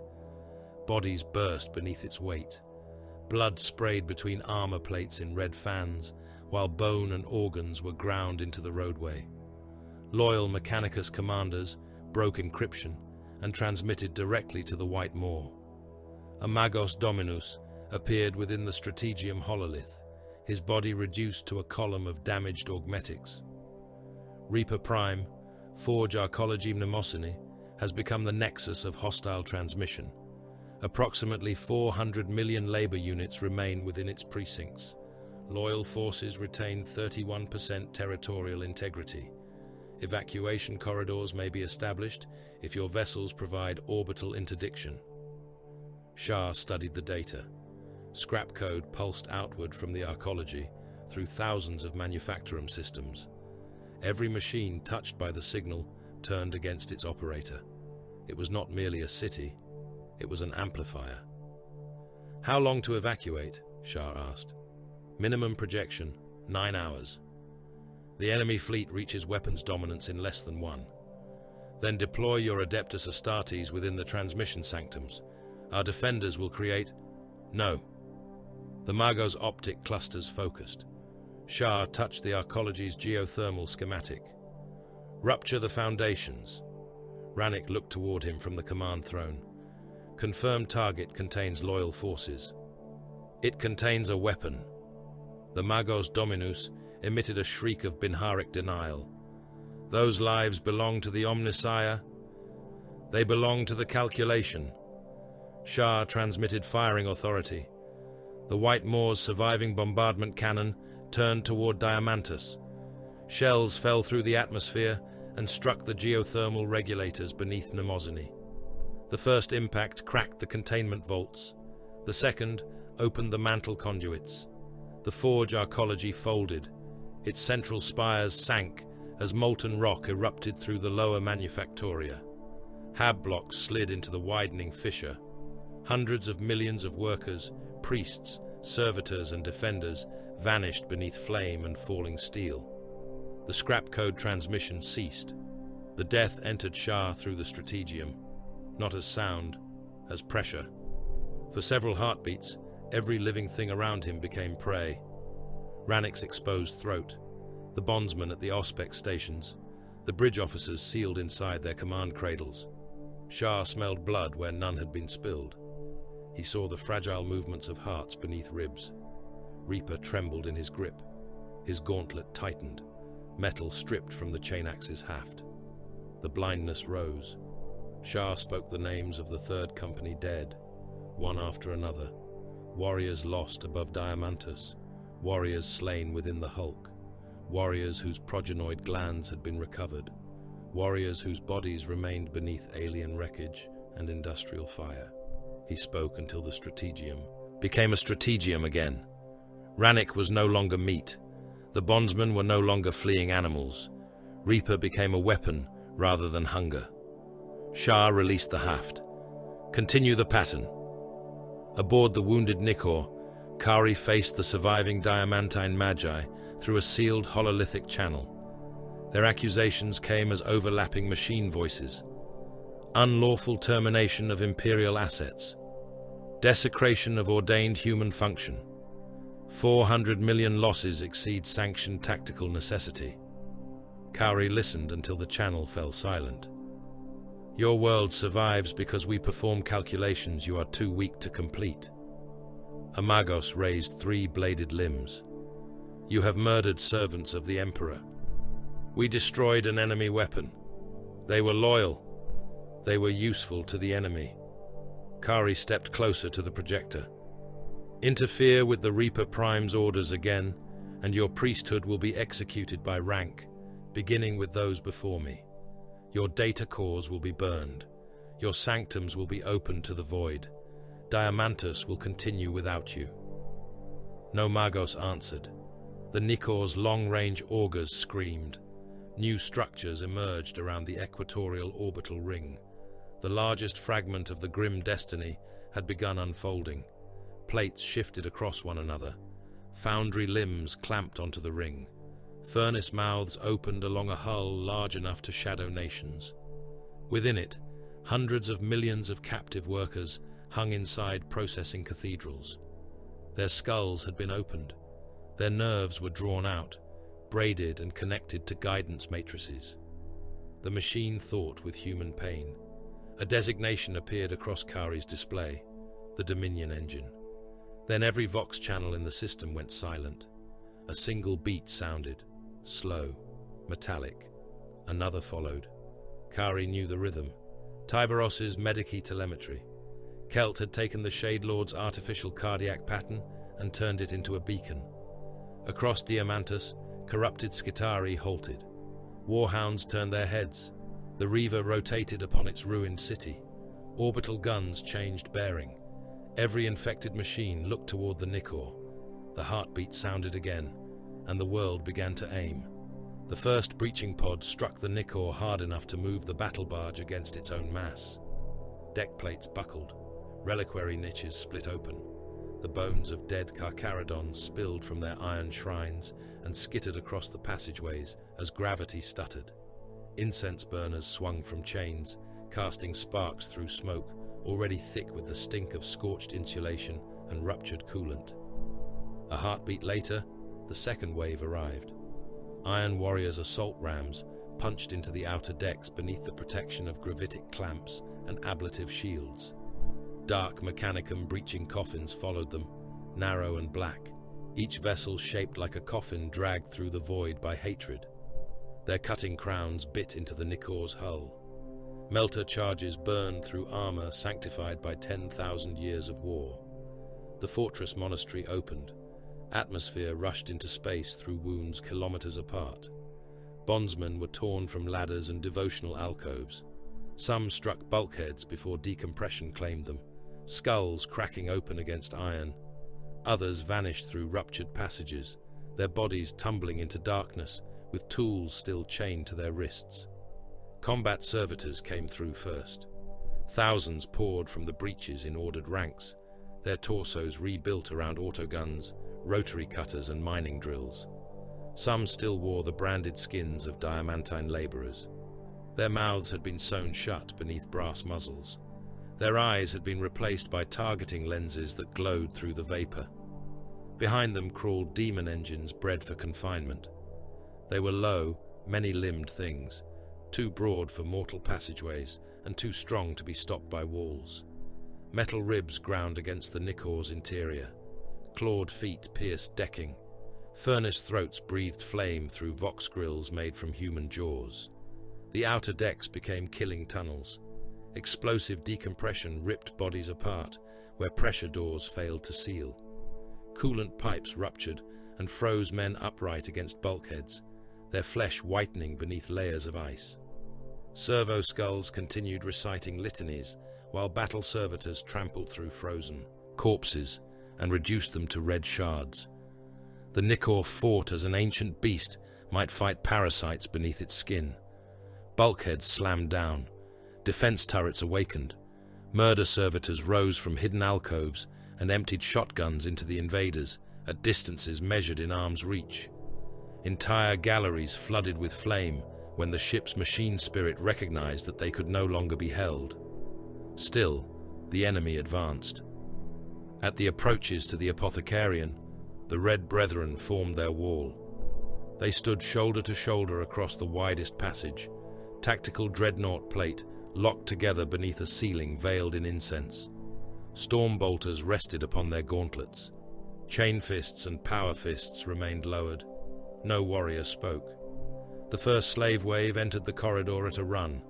They were men once, perhaps workers taken from Diamantus, or thralls bred in the lower holds of the Iron Warriors' vessels. Explosive collars ringed their necks. Crude augmetics had been hammered into their limbs. Some carried autoguns. Others carried only lengths of steel and demolition charges bound to their chests. The Red Brethren opened fire. Storm bolters filled the corridor with thunder. Mass reactive shells struck torsos and detonated inside them. Chests opened. Spines disintegrated. Heads became clouds of bone and wet tissue. Bodies were lifted from the floor by the force of impacts and hurled backward into those behind them. The slave wave continued until the passage was full. Men climbed across the dead. They slipped in blood, fell beneath the feet of those behind, and vanished under the advance. Explosive collars detonated when they crossed invisible range markers. Limbs and organs struck the ceiling. One mortal reached the Red Brethren and screamed as he raised a mining tool. A Terminator crushed his skull with the face of a storm bolter. The next volley passed through what remained of him. The Iron Warriors did not follow. They watched. Their helm lenses observed the kill zone from behind the slave advance. They recorded burst length, reload cycle, ammunition expenditure, and the geometry of every firing lane. A voice entered the Carcharodon's Vox channel. Defensive line depth confirmed. Terminator count, 9. Ammunition depletion projected within 200 heartbeats. No answer came. Another wave entered.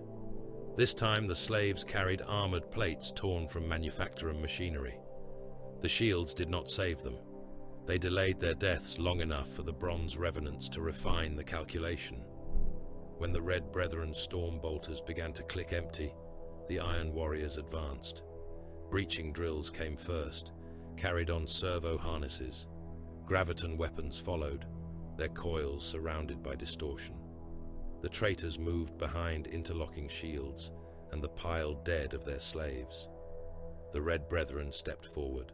Power fists struck.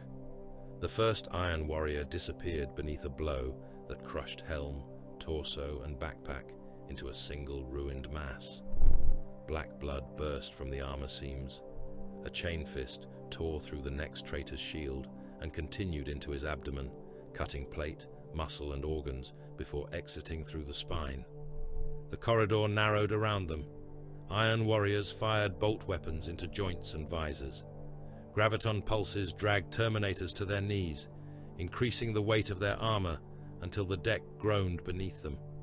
Breaching drills screamed against ceramite. The Red Brethren held. They gave ground only when the bodies beneath their boots became too deep to stand upon. Elsewhere, something smaller entered the ship. The infiltration construct moved through ventilation arteries and maintenance shafts ignored by conventional assault routes. It had no fixed shape. Its limbs folded against its central chassis, allowing it to pass through spaces made for cables and coolant conduits. 6 mechadendrites trailed behind it, each tipped with a drill. It reached the Forge Temple without resistance. The attending male serfs saw only a blur emerging from the ceiling. A rad pulse struck them. Their flesh liquefied inside their robes. One serf collapsed beside the shrine to Hunger, his face sliding from his skull in a wet sheet. Another reached for an alarm rune before his fingers softened and fused together. His eyes burst. His jaw sagged open, spilling blood and teeth onto the floor. The construct unfolded. It extended itself before the relics. Hunger rested within a stasis reliquary, surrounded by warding seals and adamantium locks. The machine drove a greater than Slake lay upon a forge cradle nearby, its damaged activation lattice open beneath Techmarine instruments. The construct changed targets. Its mechadendrites entered the weapon's exposed housing. Data flowed. The relic's chain mechanism growled once, then fell silent as locking protocols were overridden. The construct lifted Slake. A warning rune finally awakened. Red Tane heard it 3 decks away. He turned before the alarm completed its first tone. Forge breach. The company champion moved at once. He crossed passages packed with dead bondsmen and broken servitors. The coral shield was locked upon his left arm. The void sword burned in his right hand, its power field casting white light across armor blackened by smoke. He reached the maintenance level as the infiltration construct joined a withdrawal force of iron warriors. Plasma fire struck the coral shield. The first bolt burst across its surface, bathing Tane in light. The second drove him back half a pace. The third melted stone from the wall beside him and filled the tunnel with fragments of burning masonry. He advanced through it. An iron warrior stepped into the passage, plasma gun cycling toward another discharge. Tane struck the barrel aside with the shield. The weapon fired into the ceiling. Molten metal rained down. The void sword entered beneath the traitor's breastplate. Its point punched through armor, hearts, and spine before embedding in the bulkhead behind him. The iron warrior remained pinned upright, boots scraping against the deck. The sword's power field boiled the organs inside his ribcage. Blood frothed from his gorget. Steam hissed through the helm grill. Tane tore the blade free. The traitor folded around the wound. The infiltration construct fled deeper into the ship. Slake clutched beneath its central body.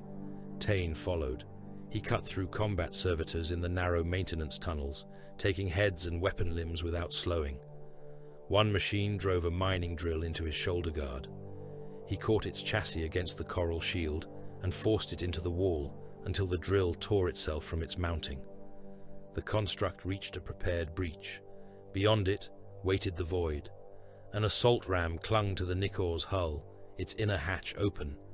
Iron warriors withdrew through the wound under covering fire. Magnetic boots carried them across the fractured deck, while atmosphere streamed around them. Tane entered the compartment as the infiltration construct crossed into the ram. He fired his bolt pistol. The shell struck one of its mechadendrites and tore it away.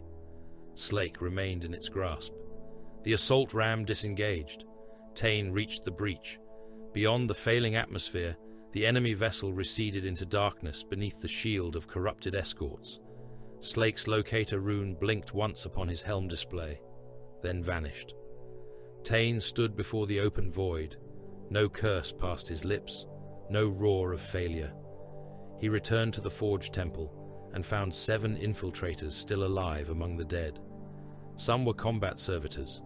2 were mortal adepts, whose flesh had been woven through machine frames. One was an iron warrior, with both legs destroyed beneath fallen masonry. Tain removed their heads. He did so slowly. When the last head had been cut free, he ordered the surviving serfs to bore holes through the skulls and chain them above the armory doors. The lesson did not require words. Aboard the White Moor, Shah received the recall request. The Nikor's distress traffic had become a constant stream. Boarding zones, lost decks, compartment breaches, casualties rising too quickly for complete accounting.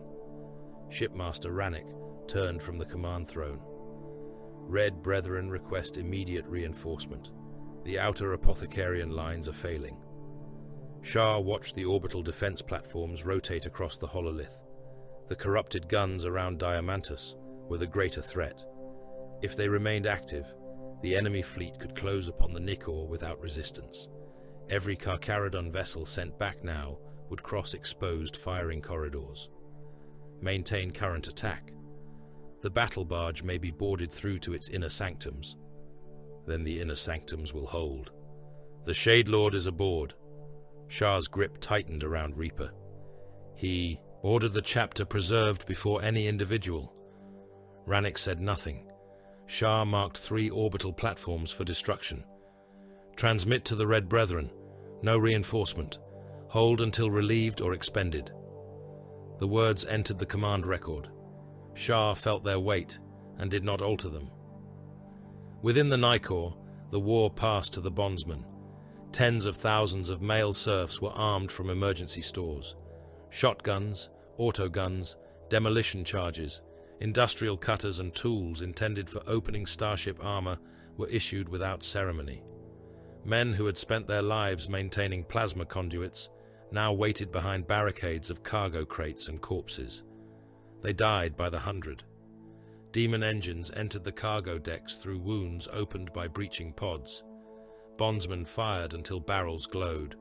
Shotgun blasts tore wet holes through exposed flesh, but did little against armored machine limbs. Industrial cutters opened joints when men survived long enough to reach them. Most did not. A many-legged engine pushed through a barricade and seized a bondsman in its jaws.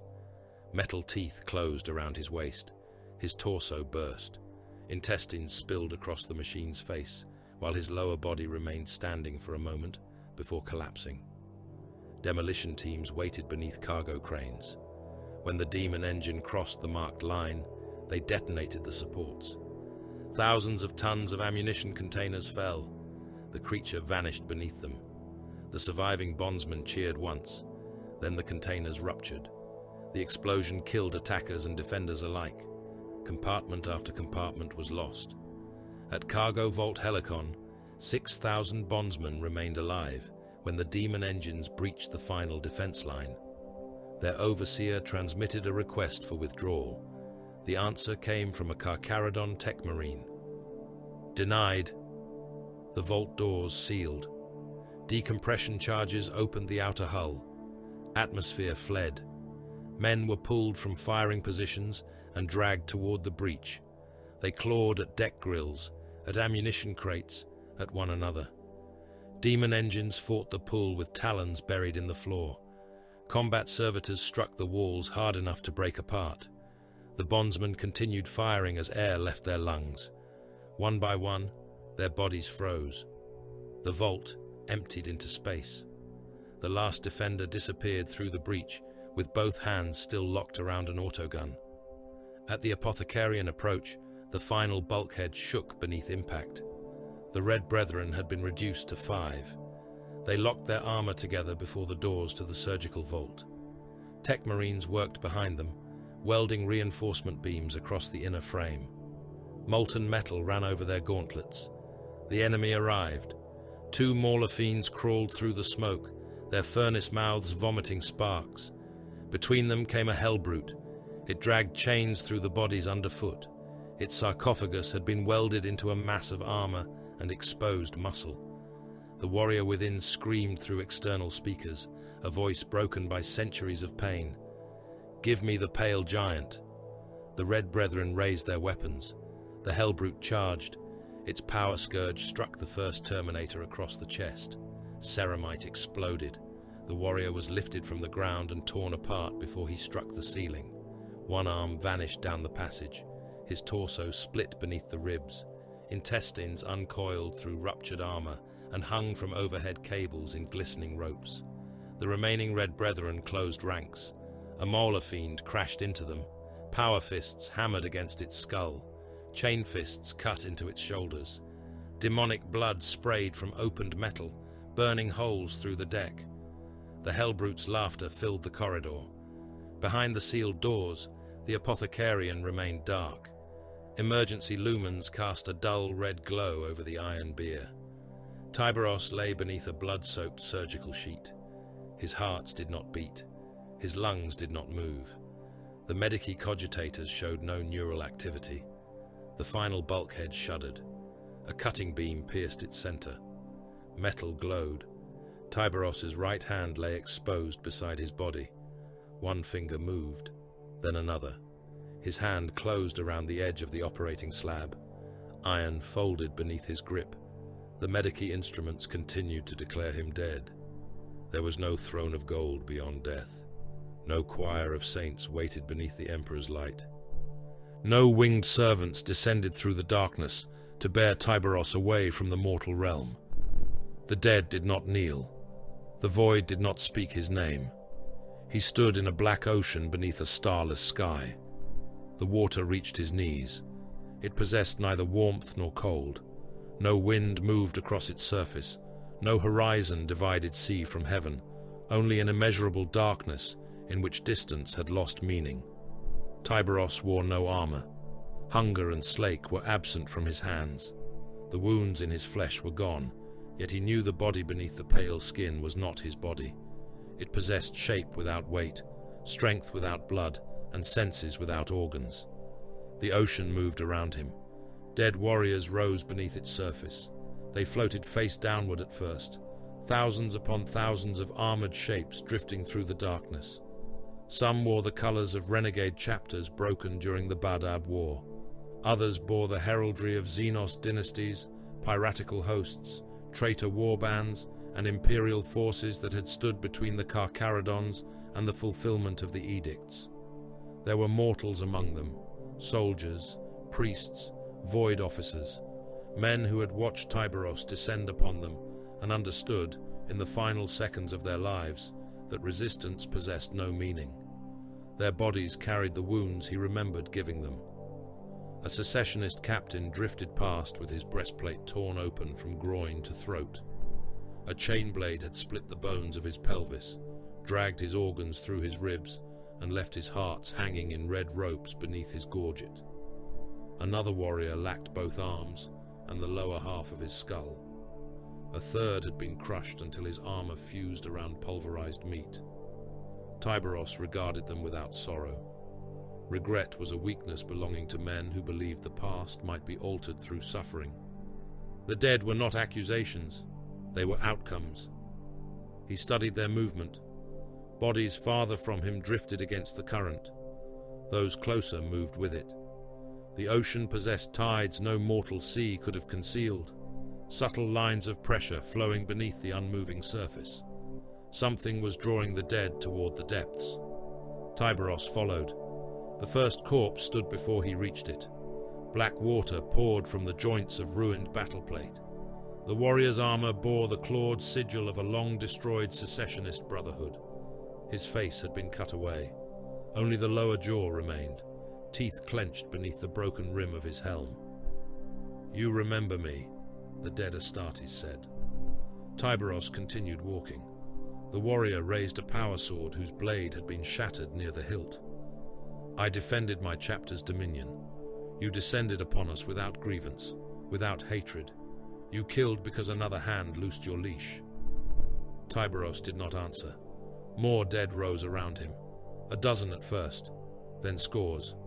Their armor was split by the exact wounds hunger and slake had inflicted centuries before. Some had chain teeth buried in bone. Others trailed lengths of intestine from open torsos. One carried his severed head beneath an arm that ended at the elbow. They formed a ring through the black water. "A weapon," said the first. "Nothing more," said another. "Abandoned by the father whose blood stains your veins. Exiled by a master who would not name you. Sent into the darkness because the Imperium had no other use for you." Tyberos stopped. The ring tightened. The first dead warrior raised his broken blade. "You do not know what made you." Tyberos caught him by the throat. He tore the warrior's jaw from his skull. The dead Astartes struck with the sword. Tyberos turned the blade aside with his forearm, seized the elbow, and forced the arm backward until the armor split at the shoulder. Black water and preserved blood poured from the joint. Tyberos drove the broken limb through the warrior's chest. The armor opened. The corpse folded around the wound. The others attacked. He killed them without weapons. A fist crushed one helm inward until the metal met the rear of the skull. He used the body as a shield against a chain axe, then drove his fingers through the attacker's visor and pulled the face out through the eye lenses. A power maul struck his shoulder. He felt no pain. Tyberos seized its wielder beneath the arms, lifted him from the water, and broke him across one raised knee. Ceramite ruptured along. The spine. Vertebrae and black blood burst through the fracture. The dead continued speaking as they died again. Tool. Slave. Stray son. Forgotten blade. Tyberos pushed one warrior beneath the sea and held him there until the struggling ceased. Another came from behind. Tyberos reached back, caught the helm, and turned it until the neck broke. He did not release his grip. He continued turning until flesh wound around bone and the head tore free. The ocean accepted the bodies. Ripples spread. A shape moved beneath them. It was too large to be measured. Its passing displaced entire shoals of the dead. The black surface lifted in a distant ridge, then sank again. The voice that followed did not come from the sky. It came through the water. Efficient. The dead around Tyberos fell still. Economical. The ocean darkened. Without indulgence, without hesitation, violence constrained by purpose. A silhouette rose beneath the sea. At first it resembled a mountain range viewed through deep water. Then iron towers unfolded along its spine.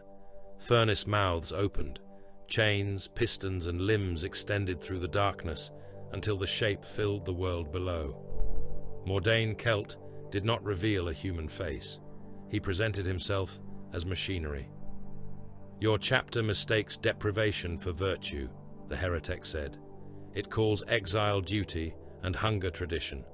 You endure scarcity because your masters taught you to worship the cage." Tyberos watched the silhouette move. "I offer no god, no devotion, no lie concerning transcendence."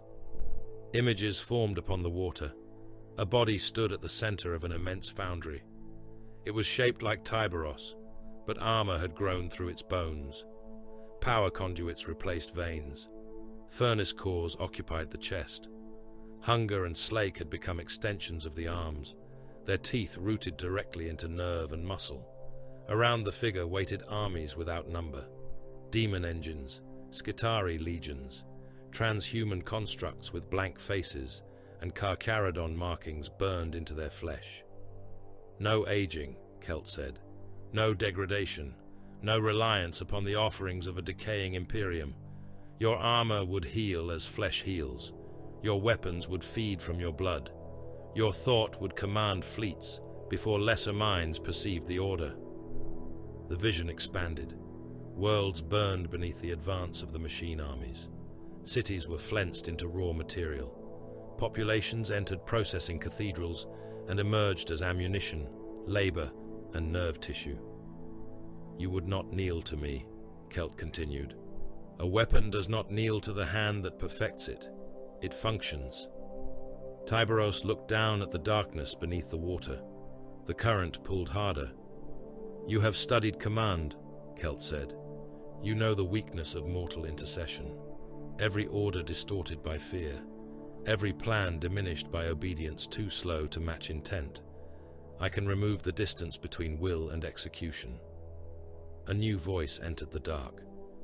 "And replace it with bondage." Takahurangi walked across the ocean. The black water did not rise around his feet. His armor remained sealed, the symbols of the Librarius dim beneath a sky without stars. His psychic hood shone with weak blue fire. Kelt's silhouette shifted below. An intrusion. A familiar condition for your kind, Tay said. The pale nomad stopped beside Tyberos. His gaze passed over the dead secessionists floating in the water. This is not death, he said. Tyberos looked at him. It is a chamber built beneath thought. The scrap code entered through the diamantine organs and grew around the pathways opened by the Magnificat. Kelt has clothed it in memory, because memory is the only language deep enough to reach you. Destroy it. Killing what stands before us will not be enough. Ter looked beneath the ocean. The transformation has begun. Your old form is broken. The new organs are rewriting bone, blood, and sinew. Resist every change, and your flesh will tear itself apart. Submit without limit, and Kelt's design will enter with them. Tyberos said nothing. You must permit the body to become other than it was, Tay continued, without permitting that change to decide what you are. The black ocean trembled. Kelt's laughter traveled through the dead. Your mystic offers contradiction and names it wisdom. Tyberos turned to Tay. Where is the throat? The pale nomad remained silent for one moment. Then he pointed downward. The sea became clear beneath them. Something fed in the depths. It resembled a shark only in the cruelty of its outline. Its body extended farther than sight, a continent of iron cartilage, furnace chambers, and human nerve tissue. Armored fins cut through currents made from stolen recollection. Thousands of cables trailed from its underside, each connected to a memory drifting in the water. It consumed them one by one. A battle entered its jaws. The memory of Tyberos breaking an armored spearhead. A command transmitted during void assault. A formation altered before enemy guns completed their traverse. Every act of violence and judgment vanished into the creature's furnace maw, stripped into principles, and carried away through cables descending beyond the sea. The memory feeder, Tay said. It is learning how you hunt.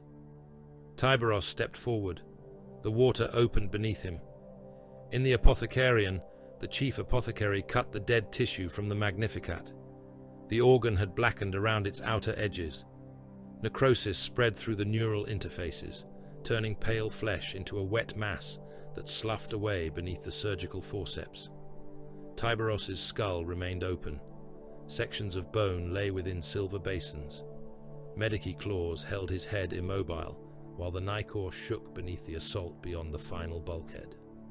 The Hellbrute's power scourge struck the doors. Adamantium bowed inward. The Red Brethren answered with stormbolter fire and the roar of chain fists against demon-forged plate. Remove the corrupted section, the chief apothecary said. A surgeon drew the dead tissue away. It stretched before separating, strands of blackened nerve clinging to the brain beneath. Blood welled into the cavity. Viable Magnificat mass remains below minimum protocol. Minimum protocol assumed a living subject. The apothecary placed the surviving tissue against the exposed brainstem. Direct attachment. The growth may enter the autonomic centers. It already has. Surgical needles descended. They stitched Primaris organ to Astartes' brain. Bone fragments were removed from Tyberos's skull and replaced with adamantium bracing. Screws entered the living bone. Each turn ground metal deeper into tissue that had not yet remembered it was alive. Outside, the Hellbrute struck again. A weld seam ruptured. Hot metal sprayed through the chamber doors. Tyberos descended through the Black Sea. The pressure increased around him. Memory corpses streamed past in the opposite direction, drawn toward the feeding machine. He saw wars in their open eyes. The Badab conflict, the Red Tithes, void battles fought beyond the light of the Astronomicon, worlds whose names had been removed from imperial record. The creature opened its mouth. Furnace light illuminated teeth made from execution engines and interlocked chain blades. Tyberos entered willingly. The jaws closed. They caught his left arm first. Iron teeth passed through flesh and met bone. Pain arrived, sudden and absolute. This realm had learned enough of him to hurt him. Tyberos continued forward. The teeth tore muscle from his shoulder. Blood clouded the water. He forced the arm deeper into the mouth, allowing the mechanism to draw him toward its throat. His right hand found a cable. It pulsed like an artery. He tore it free. The conduit split, vomiting blood, oil and memories into the creature's mouth. Men screamed through the rupture. 1,000 final moments entered Tyberos at once. Bolter impacts, decompression, chain teeth passing through armor, the cold pressure of his gauntlets closing around skulls. He ignored them. The creature shook. Its movement displaced the sea. Dead armies spun through the darkness. Tyberos drove both feet against the lower jaw and forced his wounded arm farther inside. Takahurangi watched from above. The pattern became clear to him. Kelt did not seek only gene seed. Gene seed could make another transhuman warrior. Stolen implants could increase the strength of a demon-bound shell. Ancient armor could be dissected and copied poorly by any heretic with time. Kelt wanted the thing those relics could not provide. Experience layered across centuries. The instinct that recognized weakness before conscious calculation. The restraint that separated a predator from a berserker. The ability to abandon a battlefield, sacrifice a vessel, or kill 1 billion subjects without allowing pride or wrath to corrupt the decision. Tyberos did not merely destroy. He selected. The Dominion engine lacked that faculty. It possessed weapons, armies, and pain enough to think across continents, but it remained dependent upon mortal direction.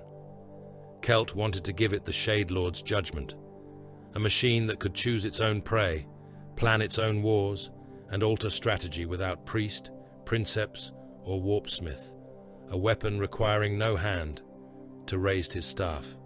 Kelt, the darkness answered, "You understand. I understand the poverty of your ambition. Ambition is a flesh word.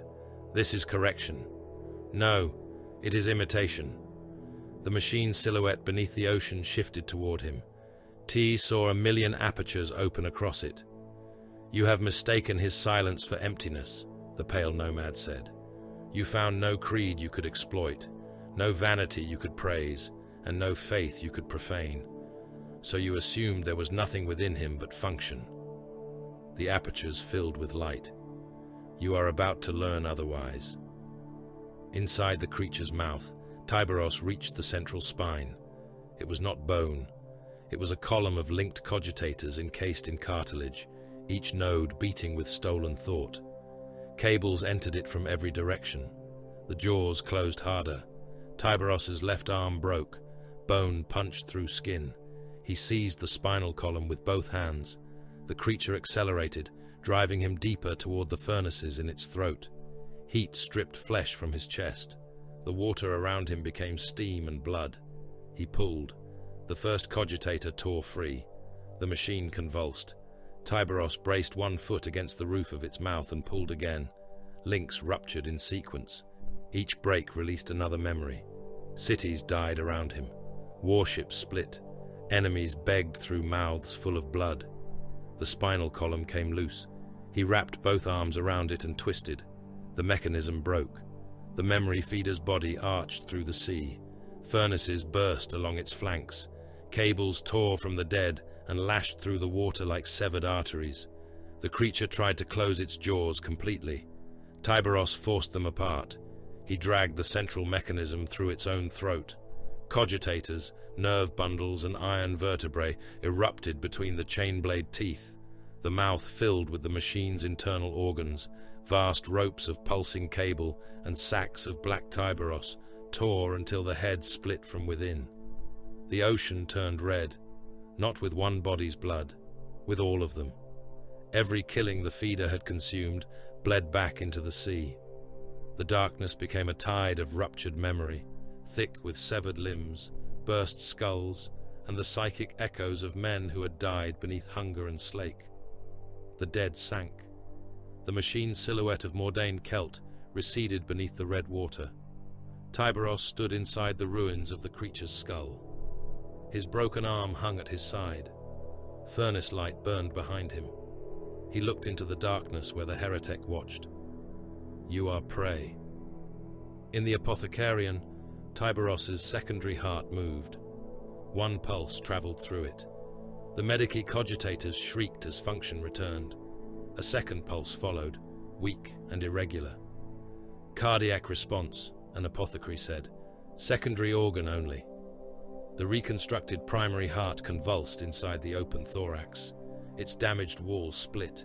Blood erupted across the surgical chamber. The organ collapsed inward as the pressure tore through old wounds and fresh sutures. Tyberos's chest cavity filled in seconds. Dark blood submerged the clamps, the Magnificat feeds, and the dormant Belisarian furnace seated beside the secondary heart. "Furnace response?"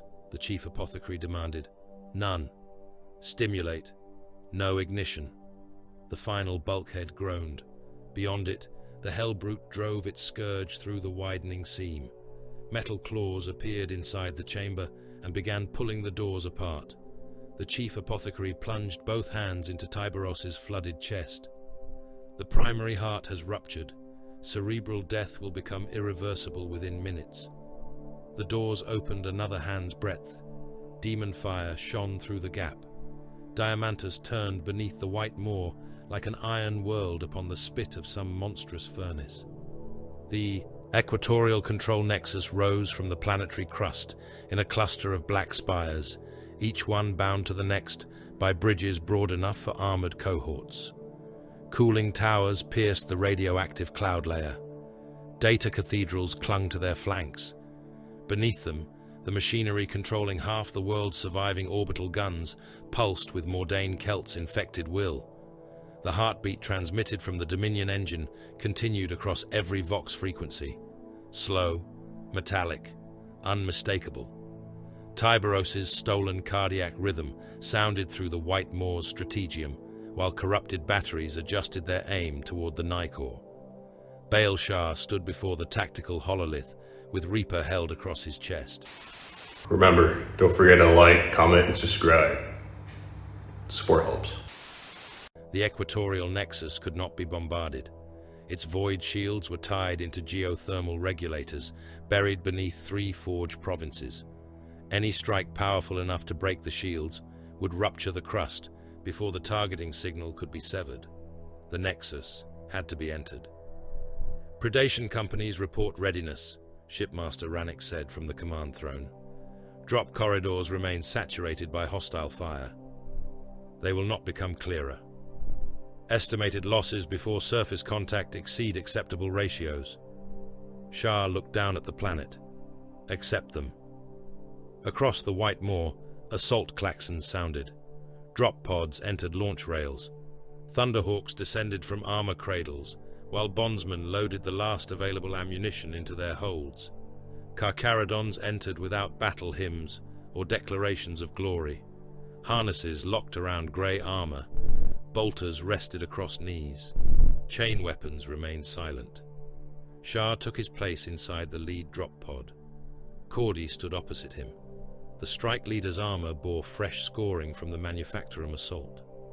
One shoulder guard had been replaced with an unpainted plate, stripped from the chapter's dwindling reserves. "The Nexus has 4 primary data stacks," Cordy said. "Destroying 3 will cripple the transmission. The 4th controls planetary defense access. All 4 die. Then the defense network dies with them. It already serves the enemy." The pod sealed. Shah heard the distant roar of launch systems cycling through the hull. "Reaper Prime," Cordy said. "The Shade Lord's condition?" "Unchanged." Cordy lowered his helm. Neither warrior spoke again. The drop pod fired. Acceleration crushed Shah into the restraint frame. The White Moor vanished above them. Diamantus filled the viewing slit, a hemisphere of furnace glare and poisoned cloud. The first defense salvos rose before the pods reached the atmosphere. Macro shells detonated among them. Entire assault formations disappeared inside spheres of fire and debris. One pod spun past Shah's, its armor peeled open, the warriors within burning as atmospheric pressure tore them from their harnesses. The survivors entered the clouds. Radiation warnings flooded Shah's helm.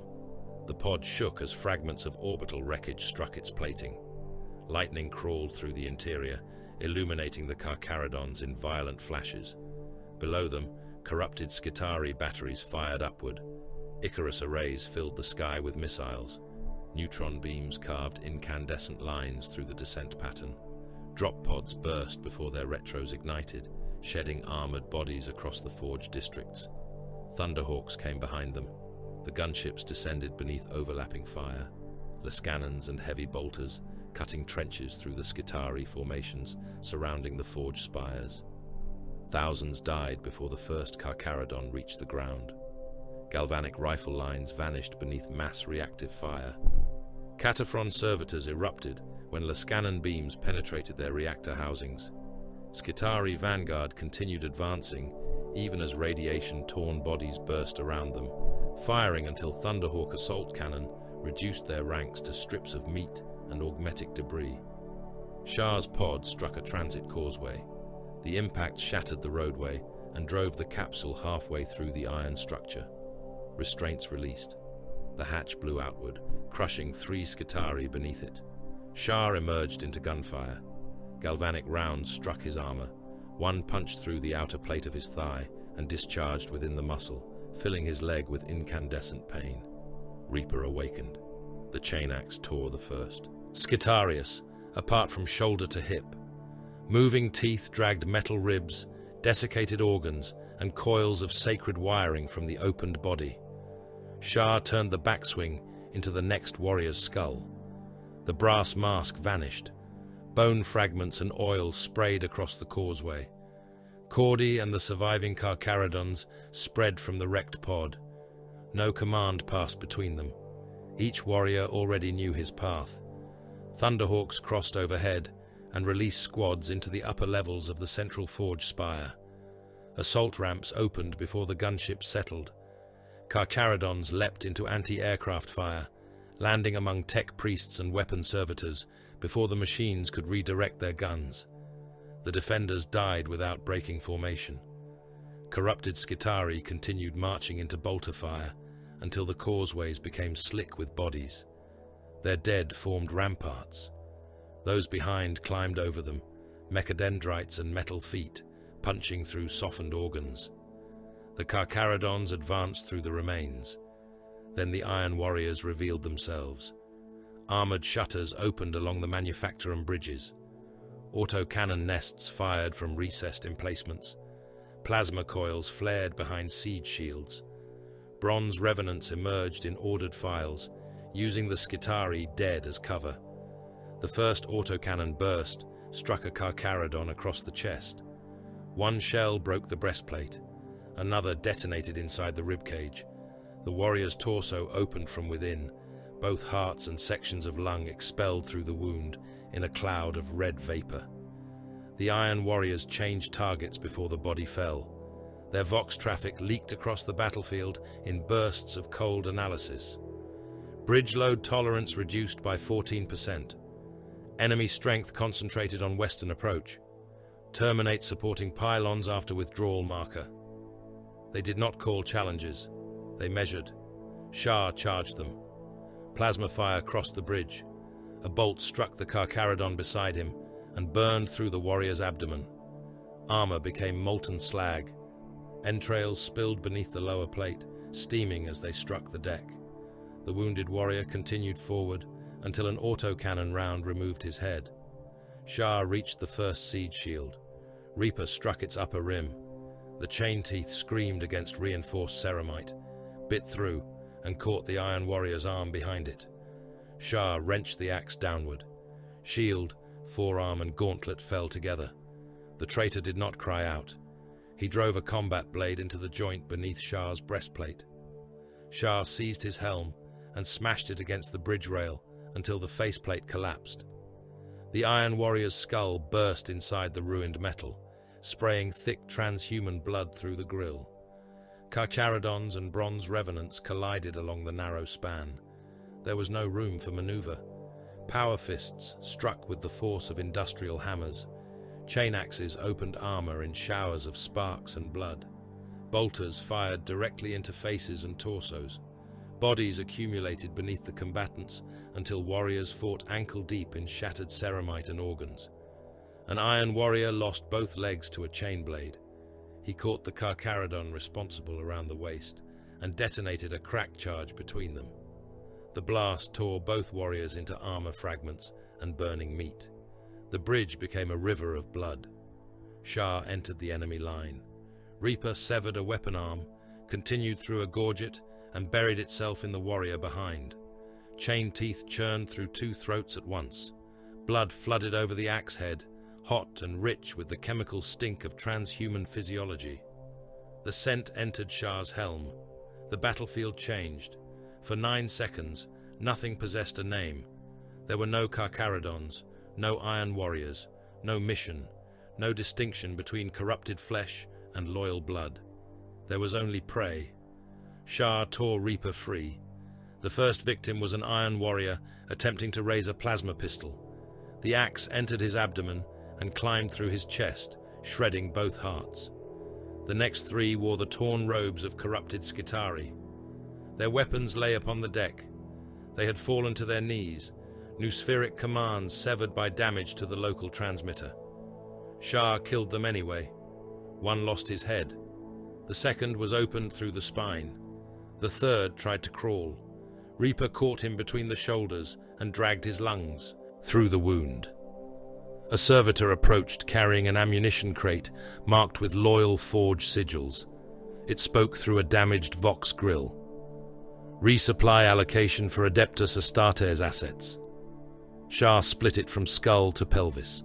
The crate fell open. Bolt magazines scattered across the blood. Cordy saw him turn toward the nearest Carcharodon. Reaper Prime. Shah heard only a heartbeat. He raised the axe. Then he recognized the grey armor before him. Not prey. Brother. The blindness fought to erase the difference. Shah reversed Reaper. He drove the moving teeth through his own palm. The chain bit into the gauntlet, cut ceramite, and entered flesh. It tore through the bones of his hand before he released the activation rune. Pain struck him cleanly. His blood filled his fist. Its scent was his own. The battlefield returned. The Carcharodon before him had not moved. His bolter remained lowered, but his stance had shifted. He was prepared to fire. Shah pulled Reaper from his hand. "Should the blindness take me beyond recall," he said, "you will not restrain me." The warriors around him continued firing. Cordy looked at the ruined servitor. "We will kill you. Before dishonor. By your word." Shah closed his damaged hand around the axe haft. Blood ran between his fingers. "Advance." The Carcharodons broke the bronze revenant's line. They forced the iron warriors from the bridge 1 pace at a time. No enemy fled. Those unable to withdraw detonated charges beneath the causeway supports, sacrificing themselves to slow the assault. Cordy led the surviving squads into the control nexus. The interior was a cathedral of data. Cogitator stacks climbed beyond sight, each one attended by corrupted priests fused into control thrones. Their organic bodies had been opened and woven through the machinery. Spines hung inside glass columns. Brains pulsed beneath transparent housings. Every mouth screamed Binharic curses as the Carcharodons entered.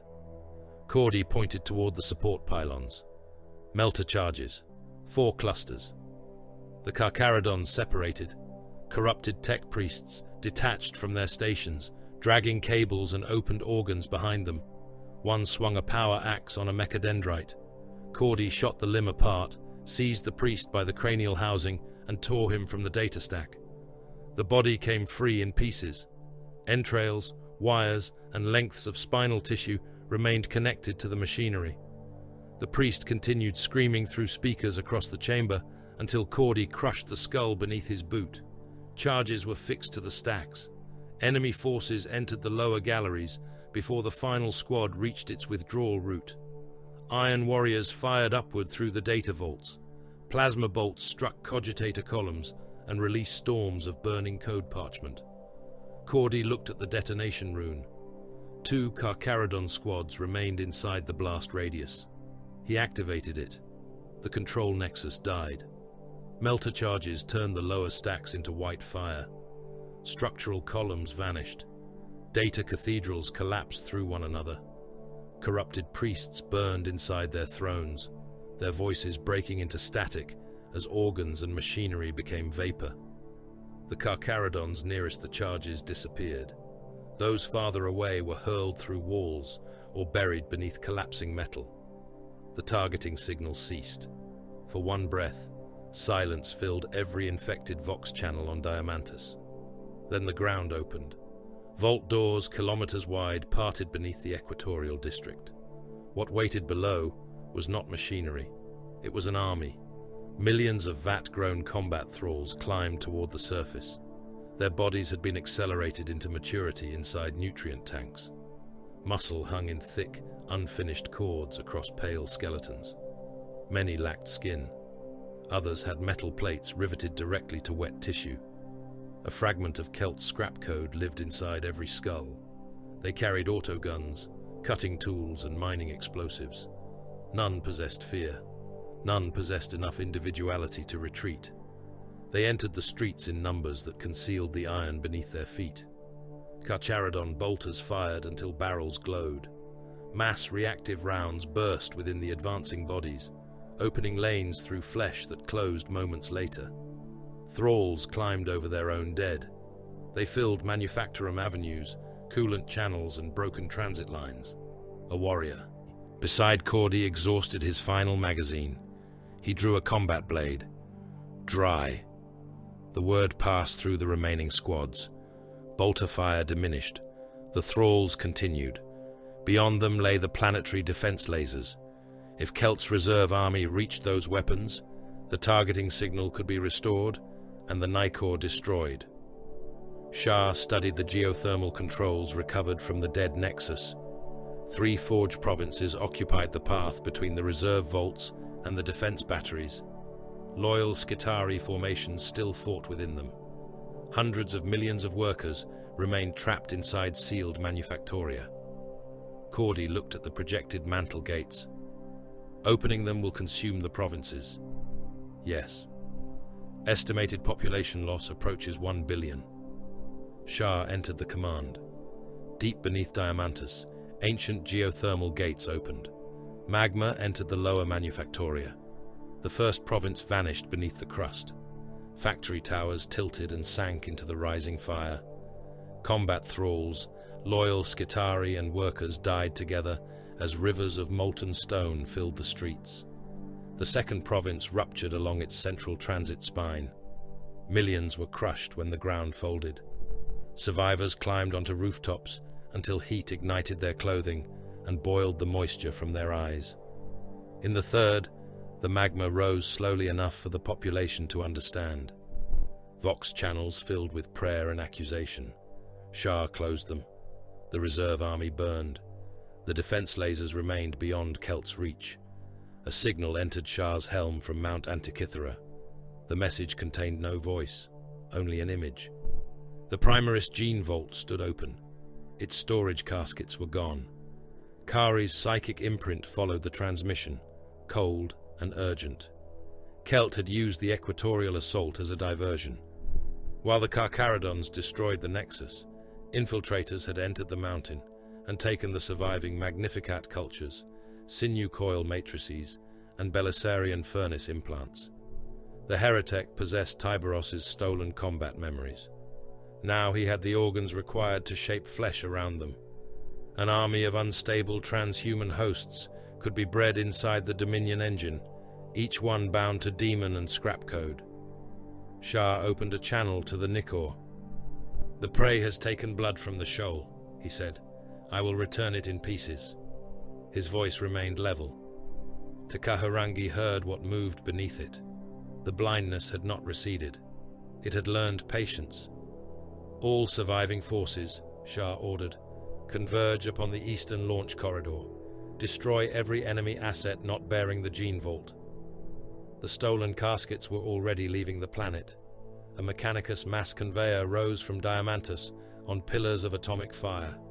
Its cargo holds were sealed behind armor intended to carry Titan components between worlds. Hundreds of corrupted fighters surrounded it, forming a moving shield of wings, guns, and demonic exhaust.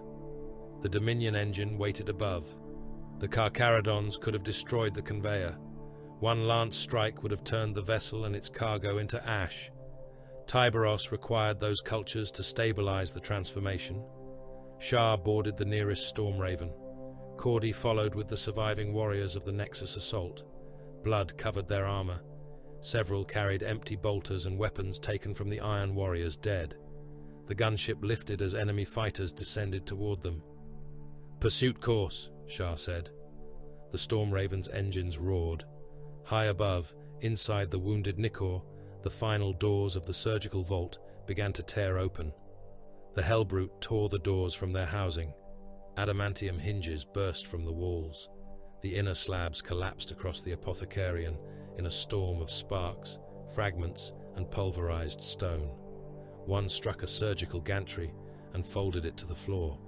The other crushed a wounded Red Brethren Terminator beneath its weight, forcing blood and ruptured organs through the joints of his armor. The Hellbrute entered through the wreckage. Its left foot descended upon the remains of another First Company warrior. Tactical dreadnought plate buckled beneath the demon engine's weight. The corpse's abdomen split open, spilling intestine, blood, and the dark remains of transhuman organs across the deck. Chains dragged behind the intruder. Severed Carcharodon limbs had become tangled among them. An armored hand struck the floor with each step, fingers still locked around the haft of a broken chain fist. The warrior imprisoned within the Hellbrute's sarcophagus screamed, "Give me his skull!" The voice issued from multiple speakers, bolted across the machine's torso.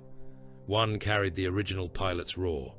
Others repeated it in overlapping tones, drawn from mouths grafted into the armor. "Give me the pale giant. Give me his marrow. Give me the bones beneath his face." The remaining apothecaries did not turn. They stood around Tyberos's opened body, gauntlets buried inside his thorax. Suction tubes drew blood from the cavity as quickly as the ruptured primary heart released it. Surgical clamps held the secondary heart exposed. The unfinished Belisarian furnace waited upon a silver cradle between the chief apothecary's hands. The Hellbrute raised its power scourge. Takahurangi stepped between the demon engine and the bier. The pale nomad planted his staff upon the deck. Warp light entered the chamber. The power scourge descended. Its cable limbs struck an invisible barrier and bent around it. Disruptive fields howled against psychic force. Blue fire spread through the air, tracing a curved wall between the Hellbrute and the surgeons. T did not move. The demon engine leaned into the blow. Metal shrieked. The psychic barrier bowed toward the operating bier. Loose surgical tools rose from the deck and shattered against it. Blood ran upward from the floor, drawn into trembling spheres that burst into steam between opposing forces. A crack formed across T's breastplate. Another split the armor over his left shoulder. The Hellbrute's pilot laughed. "Old witch, your bones remember fear." T's black eyes fixed upon the sarcophagus. "My bones remember greater things than you." He could have released the force differently. He could have driven it through the sarcophagus and pulped the ruined body within. He could have ruptured the Hellbrute's reactor or torn its machine-bound limbs from their sockets. Any such act risked an explosion. Tyberos lay less than 10 paces away. His primary heart had collapsed. His secondary heart moved only when the bypass engines forced blood through it. His skull remained open beneath an adamantium lattice, and the Magnificat tissue lay attached directly to the brainstem by strands finer than mortal nerves. A reactor breach would finish what Kelt had begun. T held. The Hellbrute struck again. The scourge wrapped around the psychic barrier and tightened. Warp light flared across T's armor. The left vambrace split from wrist to elbow. Blood ran beneath it. His staff began to sink into the deck. The chief apothecary lowered the Belisarian furnace. "Clear the cardiac cavity." 2 surgeons drew the clamps apart. The secondary heart lay within, bruised, swollen and dark. The tissue around it had been burned by stimulant compounds and torn by the Magnificat's uncontrolled growth. The furnace entered beside it. The organ was small compared with the heart it would serve. Pale chambers folded within one another, each filled with chemical reservoirs designed to awaken only when the transformed warrior neared death. No ordinary surgeon had shaped it. It had been grown through protocols carried from the gene laboratories of Archmagos Dominus Belisarius Cael, then preserved for decades beneath the iron mountain of Antikythera. The chief apothecary pressed it against Tiberos's secondary heart. The tissue resisted. Binding hooks. Needles entered both organs. The Hellbrute's next blow drove Tay to one knee. The barrier contracted. A strand of the power scourge passed through and struck his gorget. Ceramite burst. The cable carved across his neck, opening flesh and exposing the black interface beneath. T caught the limb in one hand. Warp light burned through his palm. He held it. "Complete the implantation," he said. Red Tane entered behind the Hellbrute. The company champion had crossed 3 decks through the enemy's boarding lines. Blood covered the coral shield. The void sword burned white in his gauntlet, its power field humming above the alarms and gunfire. He did not announce himself. The sword entered the Hellbrute's right knee. Tane drove it through armor, pistons, and the swollen demon flesh packed around the joint. The blade emerged from the opposite side amid sparks and black blood. He wrenched it, backward. The knee actuator came apart. The Hellbrute staggered. He released the scourge and pushed. The psychic barrier struck the demon engine like a moving wall. The Hellbrute fell against the ruined doors, one leg folding beneath it. Red Tane followed it down. The power scourge lashed toward him. He caught the blow upon the coral shield. The first cable wrapped around its rim. A second struck the deck beside him and tore a trench through iron. A third caught his thigh guard, shearing away layers of ceramite. Tane stepped inside the weapon's reach. The Hellbrute's fist closed around his shield. Hydraulic strength crushed the ancient plate inward. Tane allowed the machine to pull him closer. The void sword entered the sarcophagus.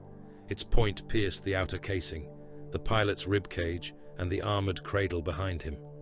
The scream from the external speakers became a wall of sound. Tane twisted the blade. Inside the sarcophagus, the imprisoned Iron Warrior's spine wound around the sword. Vertebrae burst. Nerve tissue burned against the power field. The Hellbrute convulsed, its limbs hammering the walls hard enough to shake dust from the vaulting. Tane twisted again. The screaming stopped. The demon engine's fist opened. Its power scourge fell limp. Tane tore the void sword free and stepped away as the carcass collapsed across the passage. Black fluid poured from beneath the sarcophagus. The internal flesh continued twitching after the warrior within had died, demon-bound muscle refusing to understand that the will controlling it was gone. Behind him, the outer breach remained open. Atmosphere moved through the ruined doors in violent gusts. Smoke and fragments of cloth streamed toward the passage. Enemy gunfire flashed beyond the Hellbrute's corpse. Tane lifted the coral shield. The ancient plate had been bent along one edge. He drove that edge into the broken doorway, wedging it between collapsed adamantium beams. The shield did not seal the passage completely, but it narrowed the opening enough for emergency fields to gather around it. A pale veil of force covered the gaps. Bolter rounds struck the other side. Tane planted one boot against the shield and held it in place. "Finish," he told the apothecaries. Kari stood within the noosphere. His physical body knelt beside a loyal diamantine data altar in an adjoining vault. Cables entered the ports along his psychic hood and ran into a tech priest's severed cranial array. The Magos who had supplied the interface lay dead beneath the altar. His organic components burned out when the first scrap code surge entered him. Kari saw the Nikor as an ocean. The ship's systems became black water, stretching beneath a sky of iron. Machine spirits moved through the depths as immense shapes made from armor, memory, and liturgical code. Some retained the forms the vessel's artificers had intended: predatory fish plated in grey metal, their eyes glowing with reactor fire. Others had been changed. Kelt's scrap code had entered them.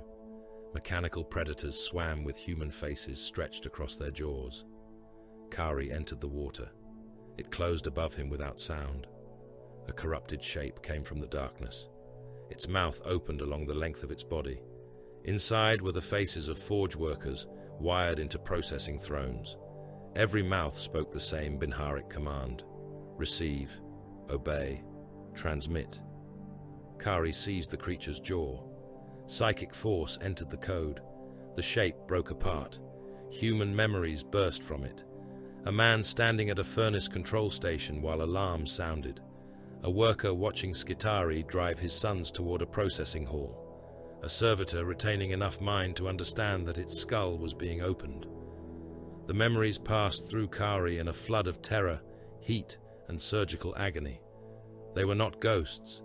Kelt had retained them because pain improved response speed in the guidance matrices. Kari burned them. He did not free the minds. Nothing remained complete enough to save. He reduced the fragments to silence before the scrap code could shape them into another weapon.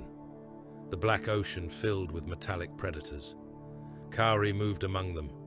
Each destruction released another stolen death. Men boiled inside coolant chambers. Men were dragged beneath manufacturing presses. Men watched their limbs removed and replaced with targeting engines, while tech priests recorded the duration of their screams. Kari endured every memory. The noosphere recoiled from him. Upon the surgical bier, Tyberos remained dead. The chief apothecary stitched the Belisarian furnace to the secondary heart. Binding filaments tightened. Blood entered the pale organ and darkened its chambers. Chemical activation. A surgeon opened the first reservoir. Compounds entered Tyberos's bloodstream. Nothing moved. Second activation. More chemicals followed. The quantities would have killed an unmodified human before reaching the heart. Adrenal stimulants, regenerative catalysts and compounds, known only by Mechanicus designations, poured through the bypass tubing. Tyberos's dead flesh began to warm. Vapor rose from the open thorax. His skin tightened around the sinew coils. The metallic fibers responded to the heat, drawing themselves deeper through tendons and muscle. The secondary heart remained motionless. The reconstructed primary heart lay collapsed in the chest cavity, its ruptured wall held shut by clamps and sutures. The apothecaries applied direct current.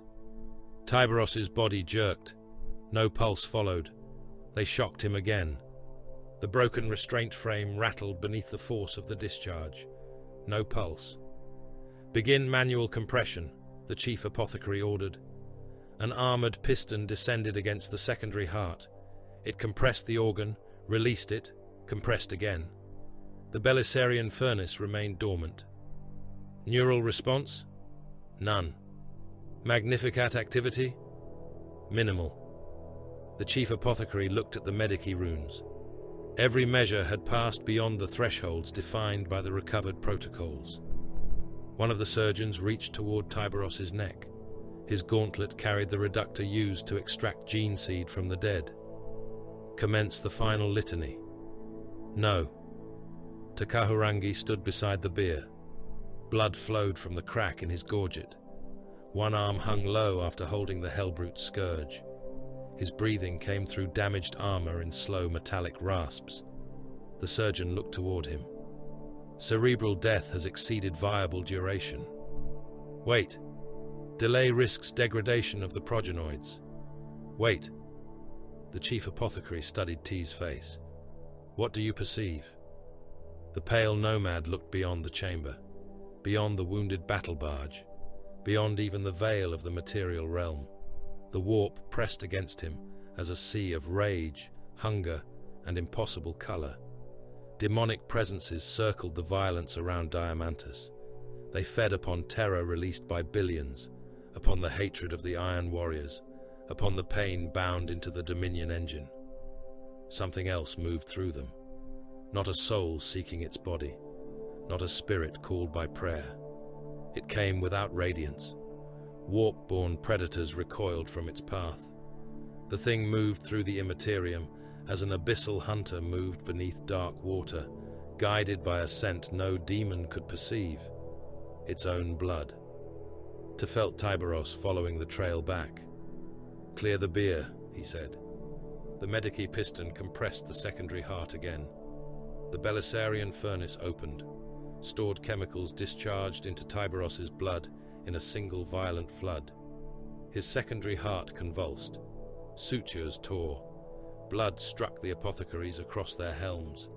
The organ contracted again, harder. Binding hooks sank deeper into its surface as the furnace drove restorative compounds through muscle that had begun to decay. The reconstructed primary heart moved. Its sealed rupture split halfway open, then began drawing itself closed around the sutures. Tyberos's lungs inflated. The damaged restraint across his chest snapped. A section of the iron frame flew across the apothecarian and buried itself in the wall. Air entered him with a wet, grinding sound. The Magnificat awakened. Bone began growing around the adamantium braces in his skull. Pale tissue covered the exposed metal. The separated sections of cranial plate shifted beneath the Medici claws, forcing the instruments outward. "Skeletal expansion," an apothecary said. "Recalculate restraints. Original measures no longer apply." Tyberos's spine lengthened against the beer. The movement came gradually, then with sudden force. Vertebrae cracked and thickened. His shoulders widened. Muscle swelled around the embedded sinew coils, silver fibers vanishing beneath new layers of flesh. He was already vast by the standards of the Adeptus Astartes. The Rubicon did not transform him into a creature beyond his kind. It increased what had already existed. The difference was enough to make every prepared measurement false. Surgical ports tore from his arms as the muscle around them expanded. Blood sprayed across the deck. A restraint around his thigh sank into thickening flesh until the apothecaries cut it free. The beer groaned beneath his weight. One corner collapsed. Tyberos's body struck the tilted slab hard enough to bend it. Stabilize the cervical brace. It no longer reaches. Extend it. Extension exhausted. The chief apothecary watched the Medici runes climb from death toward catastrophic life. Cardiac rhythm remained unstable. Neural activity returned in violent surges. The Belisarian furnace continued discharging compounds faster than the surrounding tissue could absorb them. Tyberos's black eyes remained closed. Then the Nicor shook beneath a new impact. It was not lance fire. A corrupted transport drove directly into the battle barge's Medici decks. Its armored prow passed through the outer hull, 3 internal bulkheads, and a bondsman infirmary before stopping. Thousands died beneath the impact. Atmosphere erupted through the wound. Beds, corpses, and surgical machinery were drawn into the void. The transport opened within the ship. Hundreds of combat thralls poured from its hold. They carried autoguns, rotary cutters, and mining lasers. Their bodies were raw from vat growth, pale muscle exposed where skin had never formed. Scrap-code lenses burned inside their eye sockets. The renewed infection entered the Nicor's systems. Emergency fields failed. The apothecarian's lumens flickered. Kari saw the black ocean erupt around him as fresh metallic shapes entered through the breach. He struck at them, but there were too many. Each carried a fragment of Kelt's will. "Stasis," the chief apothecary ordered. "Place the Shade Lord in suspension." Servitors moved toward the beer. Control runes died. The stasis field failed to form. The surgical chamber lost power. Darkness swallowed the apothecarian. Emergency lumens awakened a moment later, painting everything in red. The air filled with the roar of decompression and approaching weapons fire. Combat thralls forced their way through the damaged passage. They climbed over the Hellbrute's corpse and the dead Red Brethren, firing through the unstable field around the coral shield. Red Tain braced behind it. Bolts and galvanic rounds struck the plate. Cracks spread across its surface. Behind him, the apothecaries drew weapons. One lifted a bolt pistol. Another armed his reductor's cutting field. The iron bier moved. Tyberos opened his eyes. He sat upright. The motion tore the last restraint from the slab. Surgical tubing ripped from his body. Blood ran from the open cavity in his chest, spilling across newly grown muscle and hanging sutures. Metal clamps remained fixed around his ribs. Sections of adamantium bracing showed beneath the half-sealed wounds in his skull. He placed one foot upon the deck. The tilted operating slab collapsed behind him. The combat thralls entered the chamber. Tyberos looked at them. A chain-edged surgical instrument hung from the powerless gantry above. It had been designed to divide ossified Astartes' bone. He reached up and tore it from its mounting. The motor coupling sparked. Its teeth began to turn. Tyberos stepped toward the enemy. The first combat thrall entered the apothecarian, with its galvanic rifle raised. Tyberos met it bare-skinned. Blood covered him from throat to heel. Surgical clamps still gripped the opened edges of his thorax.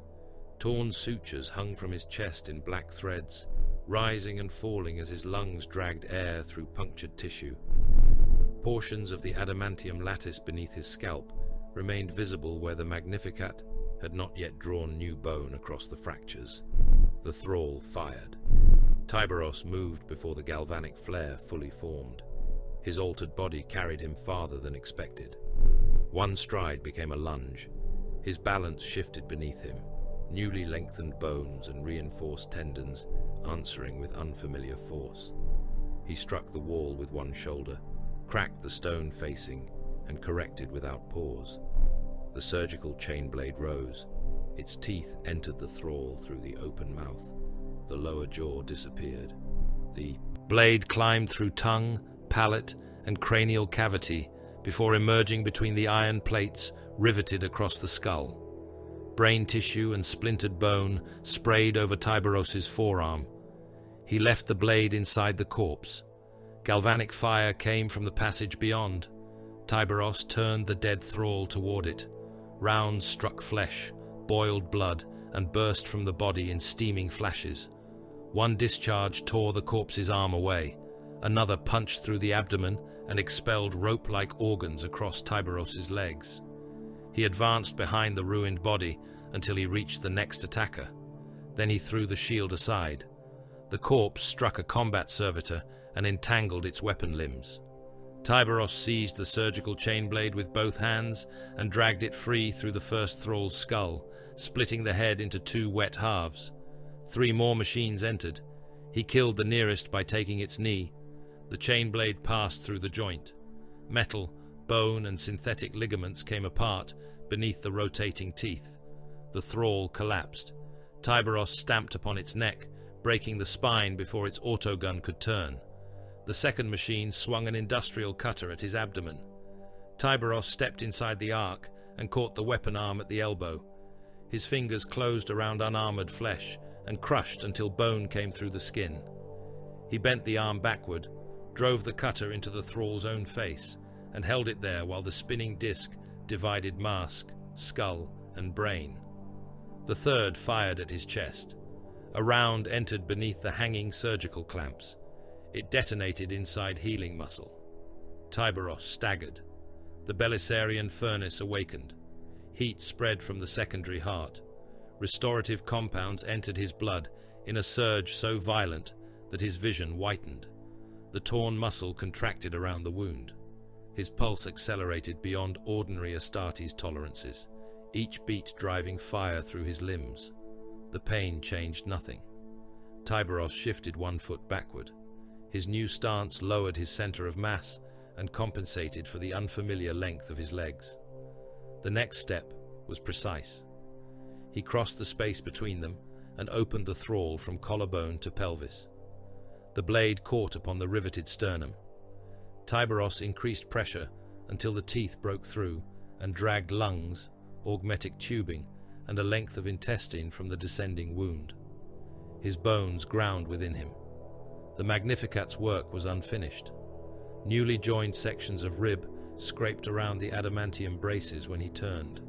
the healed edges of his skull pressed against metal that had not yet been absorbed. Every contraction of the sinew coils pulled against tissues still bearing surgical incisions. Each movement tore him open again. Blood ran down his legs and collected around his feet. The furnace answered each injury with another chemical surge. It kept him moving.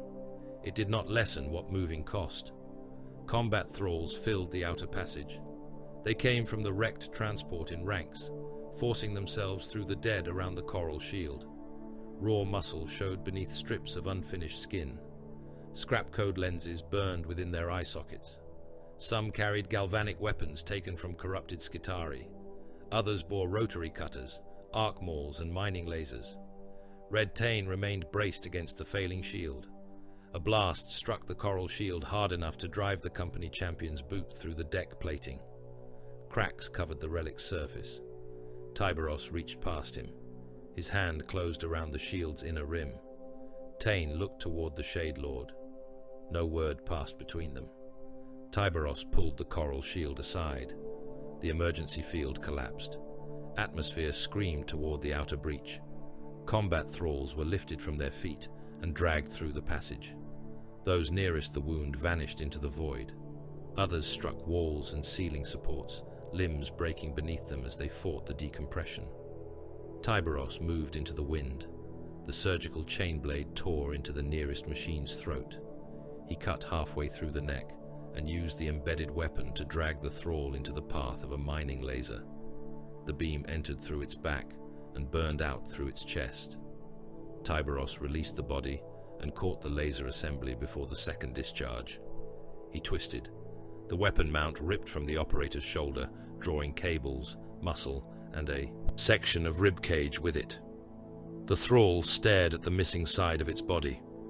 Tyberos struck it with the severed laser housing. The skull burst against the bulkhead. He advanced into the corridor. It became an abattoir. He did not waste strength striking armor where joints would fail. Knees came apart, necks broke. Weapon limbs were removed before the bodies carrying them were finished. Those who fell were killed beneath his feet or by the descending chain blade. A thrall lunged with an arc maul.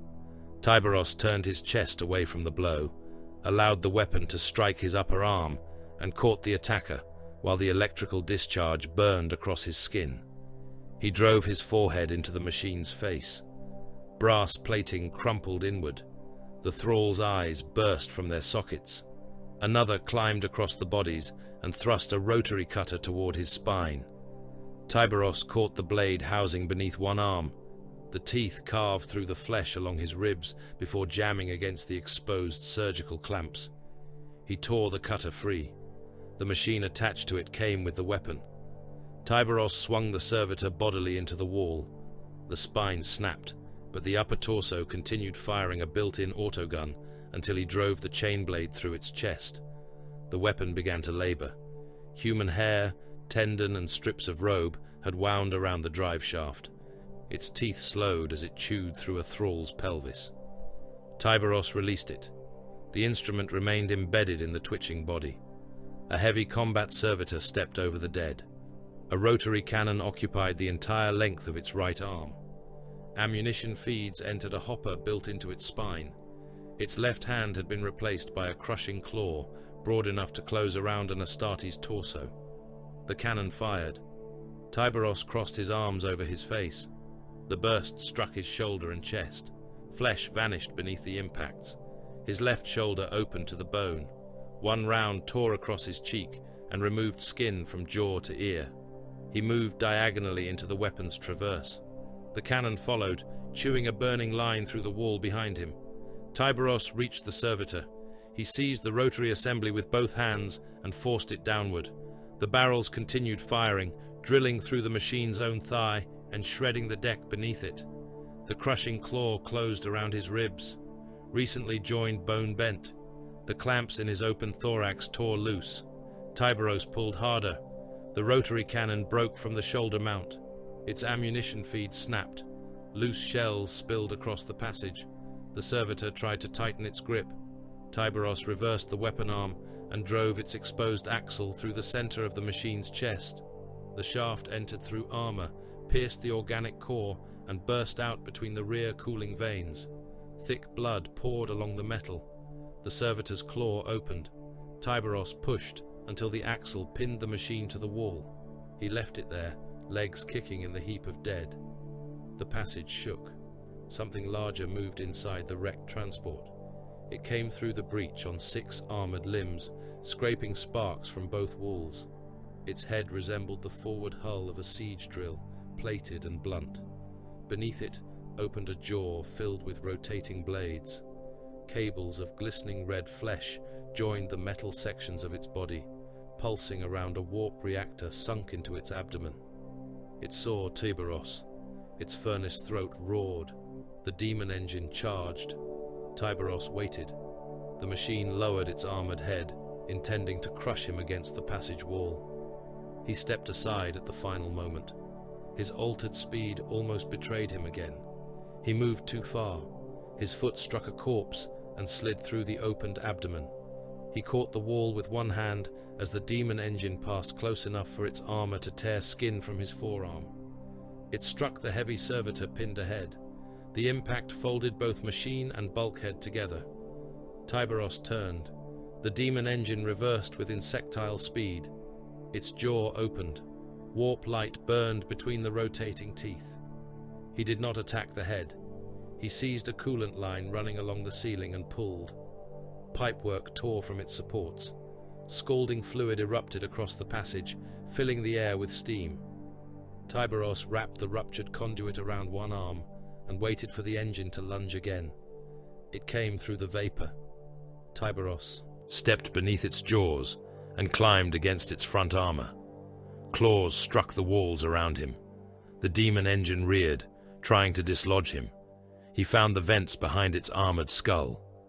Tyberos drove the coolant line inside. Boiling liquid flooded the warp reactor housing. The demon engine convulsed. Its furnace roar became a shriek. Pressure built beneath the abdominal plates. Warped metal expanded around the sudden thermal shock. Demonic tissue blistered and split, releasing black vapor filled with half-formed faces. Tyberos reached down. His fingers closed around the lower jaw. He planted one foot against the upper plate and pulled. The jaw resisted. The sinew coils tightened through his arms and back. Muscle tore around them. The Belisarian furnace discharged again. Tyberos pulled harder.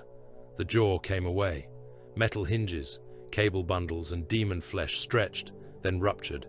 The exposed throat writhed beneath him. Tyberos thrust one arm into the opening and tore free the reactor shield. A pulsating core lay behind it. The thing resembled a heart wrapped in coils, its surface engraved with burning runes. It beat against the ruptured casing, releasing waves of empiric heat. Tyberos ripped it from the machine and dropped it beneath his foot. The demon engine screamed through every Vox grill in the passage. He stamped down. The core burst. Fire and black blood covered the walls. The machine collapsed around him, its armor cooling as whatever inhabited it was dragged back into the warp. The surviving Red Brethren reached the Medici deck after the last shot had been fired. They found their Shade Lord standing among heaps of dismembered machine flesh. Thralls had been piled 3 bodies deep along the passage. Some remained alive beneath the dead, augmetic limbs twitching as blood drained from them. The demon engine lay opened and gutted, its broken jaw resting beside a wall painted with organs. Tyberos stood unarmored at the center. Blood streamed from his shoulder. The wound showed white bone beneath it. His torso remained open, the 2 hearts visible between broken sutures and clamps. Every breath moved the newly joined ribs around the adamantium braces. The Red Brethren did not cheer. They did not kneel. They formed around him. Silence acknowledged what ceremony could not. Tyberos looked upon the surviving Terminators. "Fleet," one warrior answered. "The Nicor remains boarded. The White Moor pursues the stolen gene vault. Bronze Revenant forces control the equatorial ring. The Dominion engine continues assembly. Weapons. Hunger is secure. Slake was taken." Tyberos stepped over the dead. The apothecaries followed him, attempting to close the wounds while he moved. He did not permit them to return him to the bier. The Forge Temple received him beneath emergency lumen and failing incense burners. Tech Marines had gathered the surviving sections of his ancient armor upon iron frames. The plate could no longer contain him. The proportions of the greaves were wrong. The torso assembly would not close around his widened chest. Shoulder couplings ended before reaching the altered joints. The master of the forge stood beside the remains. The old frame cannot be expanded without destroying its load-bearing sanctity. Tyberos looked at the armor, then rebuilt it. The work began while the battle continued around them. Preserved sections of the tactical dreadnought plate were stripped to their internal layers. Reinforced muscle fiber bundles derived from Mark X Gravis systems were cut apart and incorporated into the ancient frame. New reactor couplings were fitted beneath plates scarred by centuries of war. Nothing ornamental was added, no polished heraldry, no declaration of rebirth. The armor remained a thing of the outer dark, broad, archaic, and brutal. Its surface bore old predation markings, void scars, and blackened impact wounds. The new systems existed beneath the ancient shell, hidden like fresh muscle beneath scar tissue. Tyberos stood while it closed around him. Servo arms locked the greaves into place. The rebuilt torso sealed over his sutured chest. Life support needles entered ports the apothecaries had cut into newly grown flesh. The armor accepted his altered mass. Barely. Hunger waited within its stasis reliquary. The field disengaged. Tech Marines lifted the relic gauntlet onto Tyberos's right. Bomb. Old couplings failed to recognize the new armor interface. Warning runes flashed. The relic's machine spirit rejected the Gravi-derived control lattice with a growl that passed through the forge floor. The Tech Marines bypassed one safeguard, then another. They opened the ancient weapon to direct neural contact. Hunger awakened. Power talons ignited. The underbite chainblade began to turn. Its teeth ground through fragments of bone still lodged within the housing and spat them onto the deck. Tyberos watched the blades rotate. One remains. Red Tain stepped forward. The coral shield remained fixed within the apothecarian breach. The company champion carried only the void sword. A deep cut marked his thigh armor, where the Hellbrute's scourge had struck. Slake was lost under my guard. Tyberos looked at him. My life stands against the failure. Your death recovers nothing. I failed the Shade Lord. You preserved the operation. The relic was taken. Then you will retrieve it. Tain bowed his helm. By your word. Die when death purchases more. No absolution followed. None was required. The Strategium display came alive inside Tyberos's helm. The mass conveyor bearing the stolen gene vault had reached the Dominion engine. Its docking clamps closed around the vessel, while corrupted fighters swarmed through the surrounding void. Shah's pursuit force was trapped beneath them. The White Moor bled atmosphere from half a dozen hull wounds. One engine had failed. Another cycled erratically beneath overload warnings. Carcharodon boarding companies remained scattered across Bronze Revenant cruisers, cut off from recovery, while Iron Warrior's attack craft closed around the strike cruiser. Tyberos watched the tactical feeds for several heartbeats. He saw the pattern. The Dominion engine had drawn its outer escorts inward to consume Shah's force. Its mass shadow and the wreckage around Diamantus created interference in the teleportation corridors. Not enough interference. The rebuilt armor's gorget locked around Tyberos's helm. He entered the Nikor's surviving teleportarium. Red Brethren followed him, fewer than those who had descended to Diamantus, and fewer still than those who had defended the surgical vault. Their armor bore fresh repairs. Their storm bolters had been reloaded from the last First Company reserves. Takahurangi awaited beside the teleportation dais. His broken armor had been bound with iron seals. Dried blood marked the side of his throat. Your body has not stabilized, the pale nomad said. The furnace may not answer another demand. Tyberos stepped onto the platform. Then it will stabilize in battle. Teleportation pylons awakened around him. Red lightning crawled across the chamber. Tyberos closed Hunger into a fist. "Every surviving Red Brethren," he said, "prepare for translation." The Dominion engine filled the targeting display. Into its heart. Teleportation did not place Tyberos within the Dominion engine. It hammered him into it. The Immaterium released the Red Brethren in a burst of black frost and crimson lightning. Reality recoiled around their arrival. Iron decking sagged beneath the sudden weight of tactical dreadnought plate. Machinery screamed as the teleport displacement field forced matter to occupy space already claimed by flesh, metal, and sacred mechanism. The chamber was filled with men who had been reduced to nervous systems. They hung from the vaulted ceiling in transparent cylinders, skulls opened and bodies stripped until only glistening neural columns remained. Spines floated within amniotic fluid.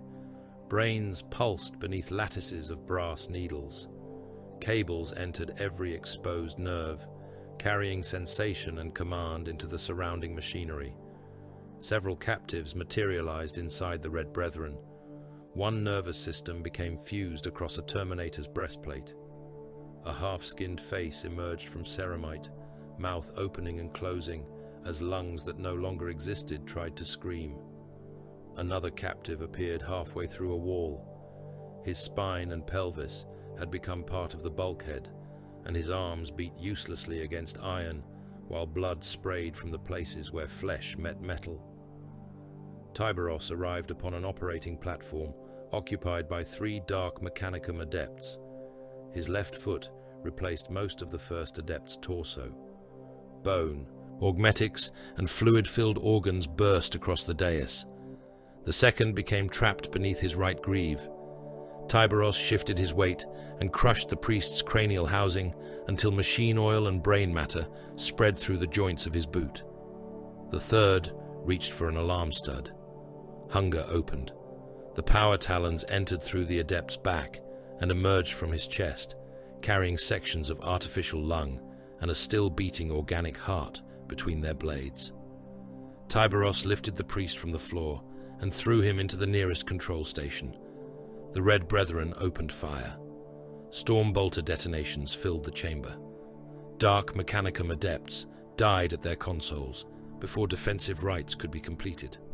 Mass reactive shells entered narrow metal bodies and burst within them. Robes ignited. Brass torsos opened.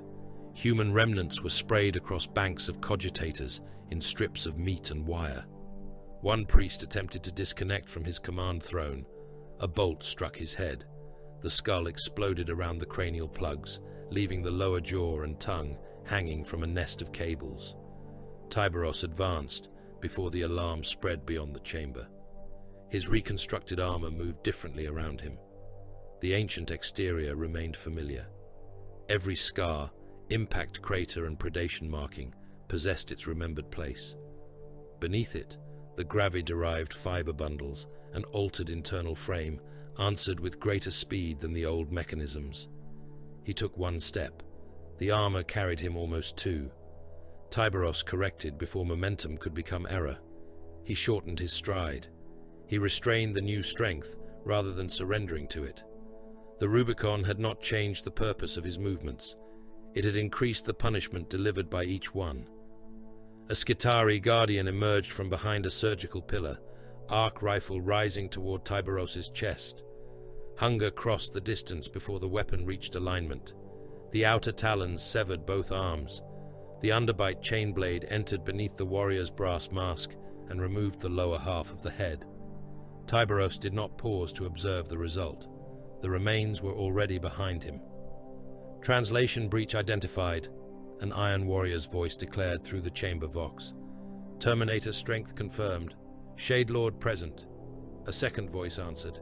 Seal axial routes. Establish withdrawal pattern Delta. Graviton emplacements remain concealed until prey crosses the 3rd Manufactorum junction. The bronze revenants had recovered quickly. Blast shutters descended along the primary passage. Defense turrets rotated from the walls. Dark Mechanicum servitors began releasing narcotic gas and furnace exhaust into the chamber. Tyberos looked toward the tactical runes within his helm. The Dominion engine's interior shifted around them. Corridors moved. Foundry modules rotated through the structure's spine. Maintenance tunnels opened and closed as the Demon Forge continued attaching itself to Diamantus's orbital ring. The shortest route towards Slake passed through the obvious corridor. The enemy wanted him to take it. Tyberos turned toward the Red Brethren. Divide. Half the Terminators formed behind him. The remainder approached a row of maintenance vents built for servitors smaller than mortal men. Chain fists ignited. The Red Brethren cut through the grills, widened the shafts, and entered the machinery beneath the passage. No further order was necessary. Tyberos led the visible force into the spine. Iron warriors waited beyond the first junction. They had constructed firing lines behind interlocking siege shields. Autocannons rested upon braced mounts. Plasma weapons tracked the Carcharodons through walls using corrupted Auspex feeds. Heavy bolters aimed down lanes cleared of every obstruction. The first volley struck before the Red Brethren completed the turn. Autocannon shells hammered against Terminator plate.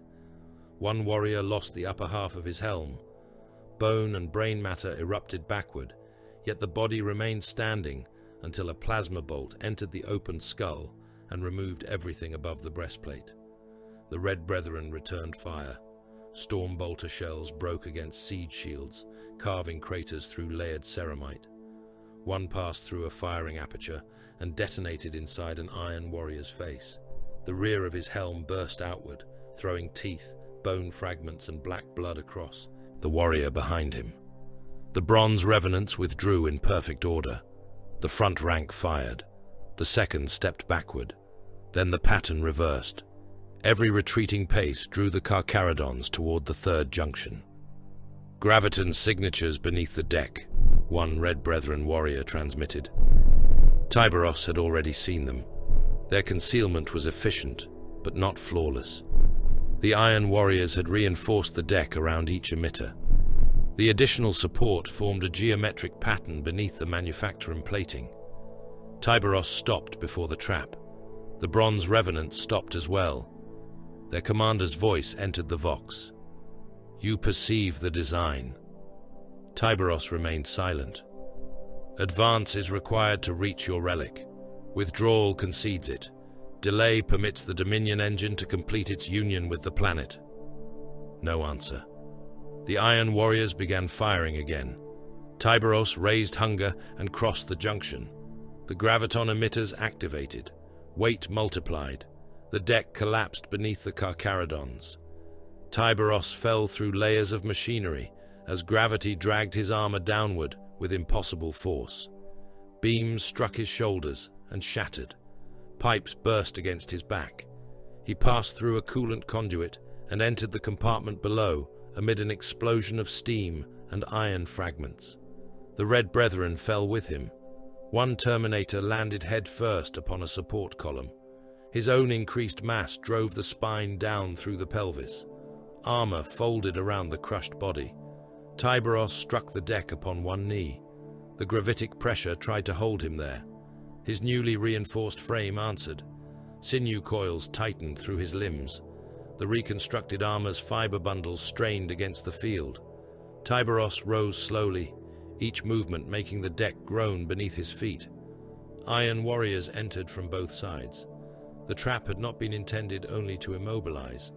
It had been built to force close combat beneath conditions favoring warriors already braced against the increased gravity. The Bronze Revenants charged. Terminators collided inside a passage too narrow for evasion.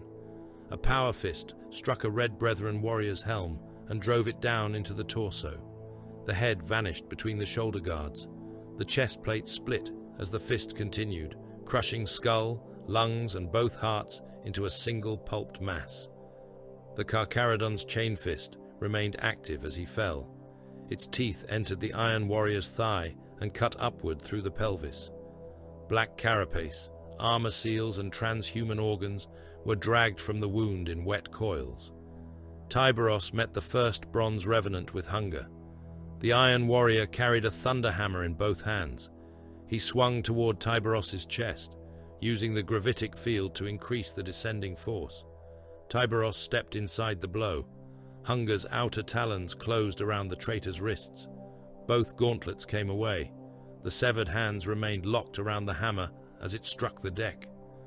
Tyberos drove the underbite chain blade upward through the Iron Warrior's pelvis. The teeth entered between the leg plates. They tore through reproductive organs, bowel and lower spine, then climbed into the abdomen. Blood and shredded intestine poured over Hunger's housing. Tyberos continued lifting. The blade crossed the diaphragm. It opened the hearts. The Iron Warrior's breastplate burst from within as the chain blade emerged through the chest. Tyberos threw the corpse into the next attacker. A chain axe struck his shoulder and bit into the old exterior plate. Its teeth found the reinforced layers beneath and stopped. Tyberos caught the weapon's haft. He pulled the Iron Warrior forward and drove his helm into the traitor's face. Both faceplates cracked. The second impact broke the enemy helm inward. The third reduced the skull beneath it to fragments. The bronze revenants fought without fury. Carcharodon acceleration increased by 19%. Right shoulder articulation limited after impact. Exploit thoracic repair lines. Their calculations passed through the Vox while they died. A plasma pistol fired into Tyberos's opened shoulder seam. Heat entered the armor and burned through skin still raw from surgery. The Belisarian furnace responded at once, flooding his blood with restorative compounds. Pain sharpened his vision. He turned toward the shooter. Hunger removed the traitor's pistol arm. Tyberos seized the severed limb before it fell and drove the attached weapon into the Iron Warrior's gorget. The plasma pistol discharged. The traitor's head and upper torso disappeared inside a sphere of white heat. The hidden Red Brethren attacked from below. Chain fists erupted through the deck behind the bronze revenants. Iron Warriors were dragged downward by their legs. One vanished to the waist, then screamed as a Terminator beneath the floor opened his abdomen and pulled the organs out through the breach. The disciplined withdrawal broke. The Carcharodons closed from both sides. Tyberos moved through the center. His new strength did not become haste. Every strike retained purpose. Weapon limbs were cut first. Knees and necks followed. The surviving traitors died only after they had been made incapable of interference. The last Iron Warrior attempted to detonate the graviton generators. Tyberos crossed the distance before the command reached completion. Hunger closed around his head. The power talons entered through the eye lenses. Tyberos crushed until the helm collapsed, and the skull became fluid inside it. The gravitic field died. The warpsmith spoke through every surface of the Dominion engine. "You remain smaller than the data promised." Slake growled beneath his voice. The relic's chain mechanism was unmistakable. Tyberos looked toward the source. "The flesh adapts slowly," the warpsmith continued. "Machinery does not suffer that limitation. I have learned more from your gauntlet in minutes than your forge priests learned across centuries." The walls opened upon another manufactorum chamber. The warpsmith waited at its center. Slake had been connected to his servo harness. The relic gauntlet hung upon an articulated limb above his right shoulder, its talons wired into corrupted data conduits. The Iron Warrior's own armor had swollen around extensive augmetics. 4 servo arms extended from his back, each ending in drill, plasma cutter, or crushing claw. Around him stood vats containing unfinished transhuman bodies. The stolen Primaris cultures pulsed inside them. "You are singular only because your chapter lacks the means to repeat you," the warpsmith said. "Kelt will correct that poverty. 1,000 bodies, then 10,000, each carrying your strength, each without your superstitions." Tyberos advanced. The warpsmith opened fire. Plasma struck Tyberos across the breastplate. Autocannon rounds battered his left side. Servo limbs descended while Slake's chain blade screamed above them. Tyberos permitted the harness to close. One claw locked around his throat. A drill entered his right shoulder guard. A third limb wrapped around his waist and tightened until reconstructed armor groaned. The warpsmith leaned closer. "You mistake silence for intimidation." Tyberos seized the servo harness. He planted both feet. The sinew coils contracted through his back and arms. The warpsmith's armor shifted. Bolts tore free. Cables snapped. Tyberos pulled the entire harness out through the traitor's spine. The warpsmith arched backward. Servo limbs, spinal augmetics, and sections of black carapace erupted through his rear armor. Blood flooded from the wound. Vertebrae came away attached to the machine framework, glistening between coils and piston assemblies. The Iron Warrior fell to his knees. He remained conscious. Tyberos tore away the weapon hand still connected to Slake's interface. The power talons removed fingers and gauntlet together. The warpsmith watched his own arm strike the floor. Tyberos disengaged Slake from the harness. The relic resisted the corrupted interface for one heartbeat. Then its machine spirit recognized him. Slake locked around his left gauntlet. The talons ignited. Its underbite chain blade began to turn. Hunger and Slake answered one another across Tyberos's chest. The warpsmith tried to crawl. Tyberos tested the relics. Hunger removed the traitor's remaining arm at the shoulder. Slake took the left leg above the knee. The warpsmith collapsed into his own blood. Tyberos opened the breastplate with both gauntlets. Power talons peeled the armor apart. Chain teeth entered the exposed torso and removed lungs, augmetic pumps, and both hearts in deliberate sequence. The warpsmith continued staring upward. Tyberos adjusted Slake's articulation. Then he closed both. Gauntlets around the Iron Warrior's helm. The skull burst. Calibration was complete. An impact shook the Dominion engine. Shah's Stormraven came through the outer shell like a projectile. The gunship crossed an internal transit artery, shedding wings and armor as it struck overhead rail lines. It plowed through corrupted Skitarii formations before crashing against a forge wall. The assault ramp opened. Baal Shah emerged through smoke and burning fuel. Reaper tore the first Skitarius from shoulder to hip. Cordy and the survivors of Third Company followed, firing captured weapons when their remaining bolters ran dry. The two Karkarodon forces converged upon the Central Command Corps. Kelt recognized that containment had failed. Across the Dominion engine, the stolen Primaris cultures activated. Magnificat tissue expanded inside vats. Sinew coils threaded through unfinished muscle. Belisarian furnaces discharged into bodies that had never lived. The failures were poured into processing channels while still twitching. Millions of captive nervous systems were liquefied. Brains, spinal columns, and living nerves passed through grinders and emerged as bioconductive slurry. The fluid entered the Dominion engine's command veins, carrying pain into every weapon and actuator. The Demon Forge attached itself to Diamantus's equatorial ring. Tendrils larger than warships entered the planet's crust. Geothermal power surged upward. The Forge world became part of the machine. Above it, reality began to thin. Takahurangi's voice entered Tyberos's helm. The engine is opening a road to the Forge of Souls. Severing the core will no longer suffice. A projection appeared. Equatorial mantle regulators glowed beneath 3 continents. Their destruction would collapse the crust around the Dominion engine and deny it planetary power. The same destruction would kill almost every surviving man upon Diamantus. Tyberos studied the projection. 3 seconds passed. "Nikor," he said, "prepare cyclonic warheads." The battle barge acknowledged through static. "Sustained lance bombardment upon the equatorial regulators," Tyberos continued. "Fire until the world breaks." Diamantus died at every scale. Upon the surface, loyal titans fought through mountain ranges collapsing beneath their feet. Warhounds ran between refinery towers, while corrupted engines hunted them through storms of radioactive ash. Plasma blast guns turned night into white fire. Turbo lasers cut across horizons, already burning beneath orbital wreckage. A loyal Reaver strode into the southern furnace basin, with one arm missing and half its crew dead. Its princeps had been blinded by scrap code, forcing the Moderati to guide the God engine through spoken bearings and damage reports. It met a corrupted warlord among Manufactoria, tall enough to pierce the clouds. The warlord fired first. A volcano cannon beam entered the Reaver through the void shield projector mounted above its head. Armor, crew, and reactor shielding became incandescent vapor.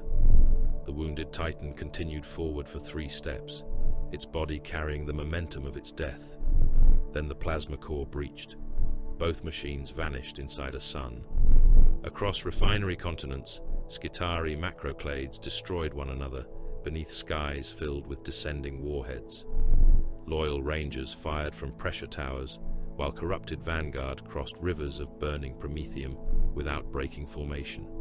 Radium weapons poisoned flesh, already dying from the world's atmosphere. Phosphor rounds ignited men inside their armor and left them running as human torches until their tendons contracted and tore. Billions attempted to flee. Transit arteries collapsed beneath the weight of refugees. Cargo lifters rose from forge cities and were shot down by orbital batteries or torn apart by panicked crowds before launch. Workers broke into sealed mag rail stations, only to discover that the trains had already been claimed by tech priests and their personal guards. Some prayed, some murdered for places inside evacuation vaults. Most died without understanding that every possible refuge had already been marked for destruction. Above the planet, void ships exchanged lance fire through clouds of shattered stations and burning escorts. Iron Warriors cruisers fired in disciplined sequence. Carcharodon strike vessels attacked from the wreckage, delivered one concentrated volley, and disappeared before return fire could bracket them. The Nikkor remained at the center. Its ancient hull bled atmosphere through wounds large enough to swallow cities. Entire weapons decks had fallen silent. The outer void shields flickered beneath the strain of constant bombardment. The battle barge turned its guns upon Diamantus. Within the command sanctum, bondsmen recited firing solutions through smoke and falling dust. Dead officers remained locked within their command thrones, their bodies serving as conductors until replacements could cut them free. The Master of Ordnance lowered one skeletal hand. Lance batteries aligned. Kari stood beneath the strategium vaulting, blood dried across the sockets of his psychic hood. Fire by the Shade Lord's command. The Nikkor obeyed. Lance beams crossed the void. The first struck an equatorial forge province and punched through manufactoria, habitation stacks and armor layers until it reached the crust. Stone became plasma. Buildings kilometers high collapsed toward the wound. Millions died in the instant of impact. The second beam struck farther east. A defensive Skitarii macroclade vanished with the enemy it had contained. Tanks, walkers, and men became black silhouettes inside the light before disintegrating. The Nikkor continued firing. Each lance strike opened Diamantus more deeply. Expanding oceans of fire spread beneath the iron surface. Geothermal pressure hurled continents upward. Manufactorum districts slid into fissures glowing white from below. Cyclonic warheads followed. Their descent trails burned through the poisoned atmosphere. Corrupted defense platforms turned upon them. Missiles climbed from the surface. Macro shells crossed the upper atmosphere in columns of flame. Fighter swarms threw themselves into the warhead's path. Some were destroyed. Others continued downward. One struck the outer precinct of a loyal Forge enclave. The detonation did not distinguish between those who served the Omnissiah and those who had sold their flesh to Kelt. The blast front crossed the city faster than sound. Armor, stone, and bodies broke into particles. A secondary wave entered the bedrock and turned buried reactors into expanding wounds. The surface of Diamantus lifted. 1 billion men screamed at once. The surviving Diamantine priesthood opened emergency channels to the Nikkor. Their voices filled the strategium in overlapping Binharic denunciations. Bombardment exceeds sanctioned necessity. Sacred manufactoria remain recoverable. Termination of loyal populations violates imperial resource law. Cease fire and surrender targeting authority. Kari listened without expression. Amagos Dominus forced his image through the interference. Half his face had been replaced by exposed machinery. Sacred oils ran through cracks in his cranial casing. You are destroying a world still capable of service. The world serves the enemy, Kari said. Temporary corruption does not invalidate permanent value. The distinction no longer exists. You possess no authority to enact planetary execution. Kari turned from the projection. Close the channel. The Mago's voice sharpened. We will preserve Diamantus without you. The transmission vanished. Moments later, Mechanicus security cohorts moved inside the Nicor. They had survived within sealed embassies, data vaults, and manufactorum sanctums granted to Diamantine priests during the First Alliance. Now they advanced upon the targeting relays and launch decks, guided by Magi who still believed the Forge world could be reclaimed. At Launch Bay, Gethsemane, Skitarii formed firing ranks across the deck. Red Tain stood before them. The company champion carried the Void Sword in one hand. The coral shield had been abandoned within the Apothecarian, bent and cracked beyond immediate use. His armor bore the scars of the Hellbrute's assault. The Magos commanding the security force moved forward upon brass limbs. Carcharodon asset, stand aside. The bay will be seized under emergency Mechanicus covenant. Tain did not move. The Shade Lord has ordered bombardment. Tyberos exceeds his legal mandate. The order remains. This unit will disable the targeting craft and prevent further warhead deployment. Red Tain raised the Void Sword. The Magos emitted a burst of binary command. Skitarii rifles rose. Tain crossed the distance before the first volley. The Void Sword cut through the Magos from shoulder assembly to lower reactor housing. Power fields opened brass, bone, and preserved organs. The priest came apart in two burning halves. Galvanic fire struck Tain's armor. He entered the Skitarii line. The first warrior lost both arms. The second was cut through the waist. The third thrust an arc lance toward Tain's chest, and the champion caught the shaft beneath one vambrace before driving his helm into the machine soldier's face. The brass mask collapsed. Tain continued forward. Carcharodon bondsmen opened fire from the bay entrances. Shotguns and autoguns hammered the Mechanicus formation, while the champion dismantled its center. Skitarii fell in precise ranks, machine discipline forcing them to maintain formation even as limbs and organs covered the deck. The survivors attempted to withdraw. Tain killed their alpha with a thrust through the spinal augmetics.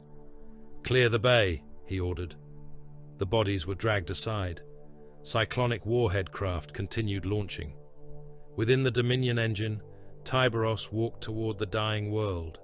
The Demon Forge had extended tendrils through Diamantus's orbital ring and into the planet beneath. Each was wider than a capital ship and covered in interlocking plates, furnace mouths, and living cable. They moved continually as the engine sought deeper purchase within the crust. Tyberos led the surviving Red Brethren onto one of them. The surface rotated beneath their boots. Magnetic clamps locked into the metal. The Terminators advanced, while the tendril curved through orbit, half machinery and half continent. Beyond its edge waited Diamantus, burning beneath the bombardment. A section of armor rolled without warning. Two Red Brethren lost contact. One fired magnetic grapnels into the moving plate. The hooks tore free. The warrior fell into the void, Stormbolter still firing at corrupted servitors clinging beneath the tendril. The second struck a rotating gear housing. Interlocking plates closed around him. Tactical dreadnought armor resisted for a heartbeat. Then the mechanism crushed him. Ceramite folded inward. Blood erupted through every joint. The warrior disappeared between the plates, leaving one severed hand upon the surface. Tyberos continued. The Dominion engine opened vents along the tendril. Prototype transhuman constructs climbed from them. They possessed the proportions of Adeptus Astartes, but none of the precision. Pale bodies had been forced into corrupted armor before their growth was complete. Sinew coils protruded through muscle. Magnificat tissue swelled beneath split skulls. Some carried fragments of Carcharodon gene seed woven into their chests beside organs that had never developed properly. They attacked like starving beasts.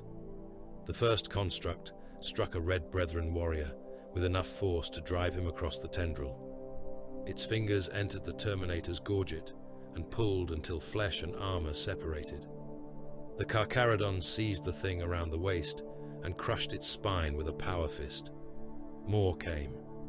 They moved with Astartes' strength, but no discipline, climbing over one another to reach the Red Brethren. They bit through armor seals.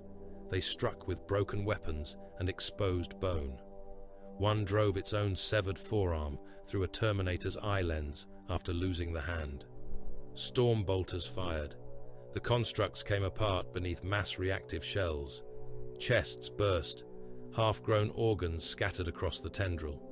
Those left without legs continued crawling, dragging loops of intestine and silver sinew coil behind them. Tyberos entered their mass.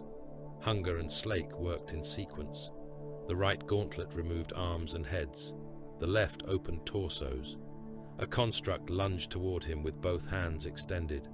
Hunger severed the wrists. Slake entered beneath the jaw and emerged through the skull, chain teeth carrying fragments of brain into the void. Another struck his back. Tyberos turned, caught it by the throat, and drove it against the rotating surface. He held the body in place while an armor seam closed over its legs. The mechanism drew the construct inward. Flesh stretched. The pelvis split. Tyberos released it only after the tendril had consumed half the body. The Red Brethren killed the prototypes. Half their remaining number died doing so. No warrior remarked upon the loss. They reached the junction where the tendril entered the Dominion engine. Far below, Shah fought through blood. The passageways leading toward the command core had begun venting vapor drawn from Kelt's processing reservoirs. It was warm, red and thick, with the iron scent of transhuman flesh. Every breath through Shah's helm filters tasted of open arteries. The blindness moved closer. Iron warriors and corrupted Skitarii waited at each junction. Third Company no longer possessed enough ammunition for disciplined fire. Carcharodons killed with combat blades, captured axes, and the edges of broken armor. Shah used Reaper. The chain axe had lost several teeth. Its motor cycled unevenly. It still opened everything it touched. An iron warrior stepped from a firing recess. Shah split him through the gorget. Black blood sprayed across his helm. The corridor narrowed. The men around him became heartbeats. Cordy spoke through the squad channel. Bearing 3 degrees port, distance to command core, 680 paces. Third Company strength, 11.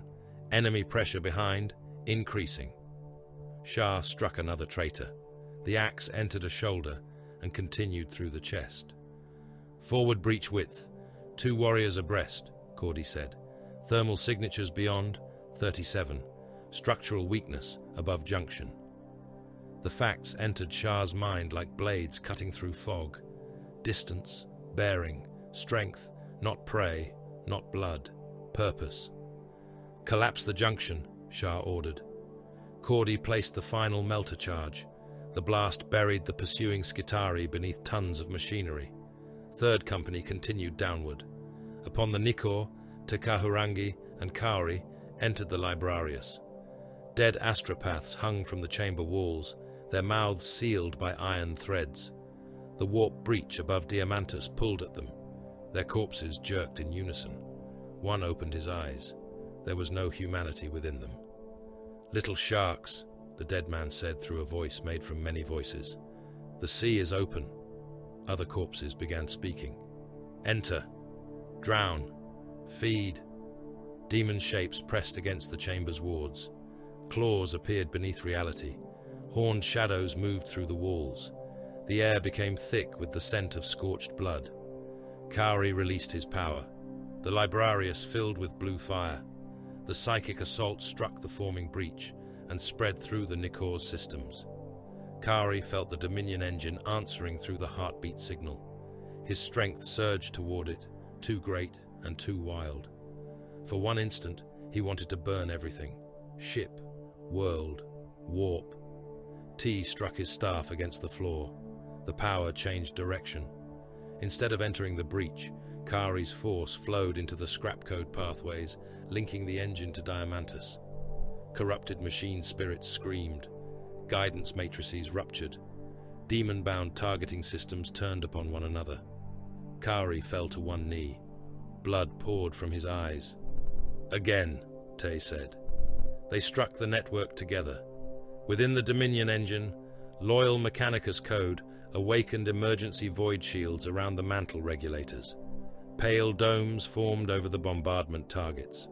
The shields preserved Manufactoria, priesthood vaults and defense nodes still claiming allegiance to Mars. They also protected Kelt's connection to the planet. Tyberos saw the shield geometry through his helm. A command enclave lay ahead, built where the Dominion engine had fused with Diamantine systems. Loyal priests defended it behind Skitarii ranks, still broadcasting declarations of fidelity to the Emperor and Omnissiah. "Shade Lord," their Archmagos transmitted, "we preserve Imperial property.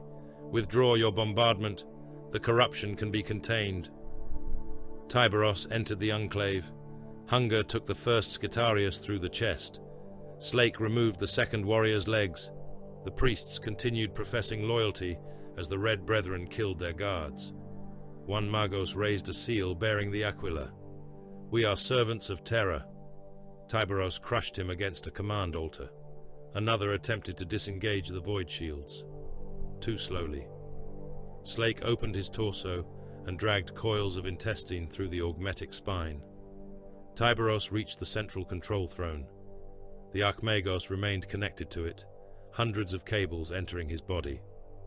"The world can still serve," he said. "The chapter will." Tyberos closed both gauntlets around him. The priest came apart.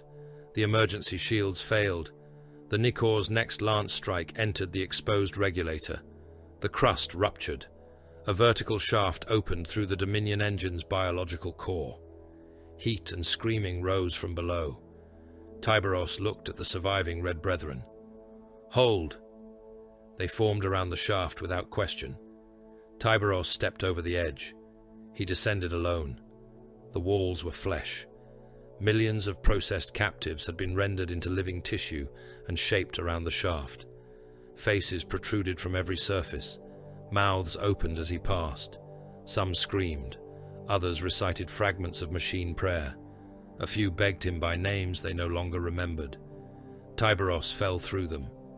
At the bottom, the shaft widened into a chamber vast enough to contain a cathedral fleet. Mordain Kelt waited within it. The heretic's original human body hung at the center of a forest of cables. It was small, withered, and nearly lost within the command organism grown around it. Cloned organs pulsed inside transparent armor. Primaris tissues formed immense muscles around iron limbs. Fragments of Carcharodon memory moved through jars of black fluid like trapped lightning. Thousands of mechanical eyes opened. Kelt smiled through the remains of his human mouth. "Final component," he said. The chamber closed behind Tyberos. "Ascension may begin." Mordain Kelt spoke, because Tyberos did not. The heretic's voice traveled through the biological core in layers. One voice emerged from the withered human body, hanging within the cables. Others issued from speaker mouths, embedded across the immense command organism. 1,000 captive throats repeated fragments of each word, turning speech into a mechanical litany.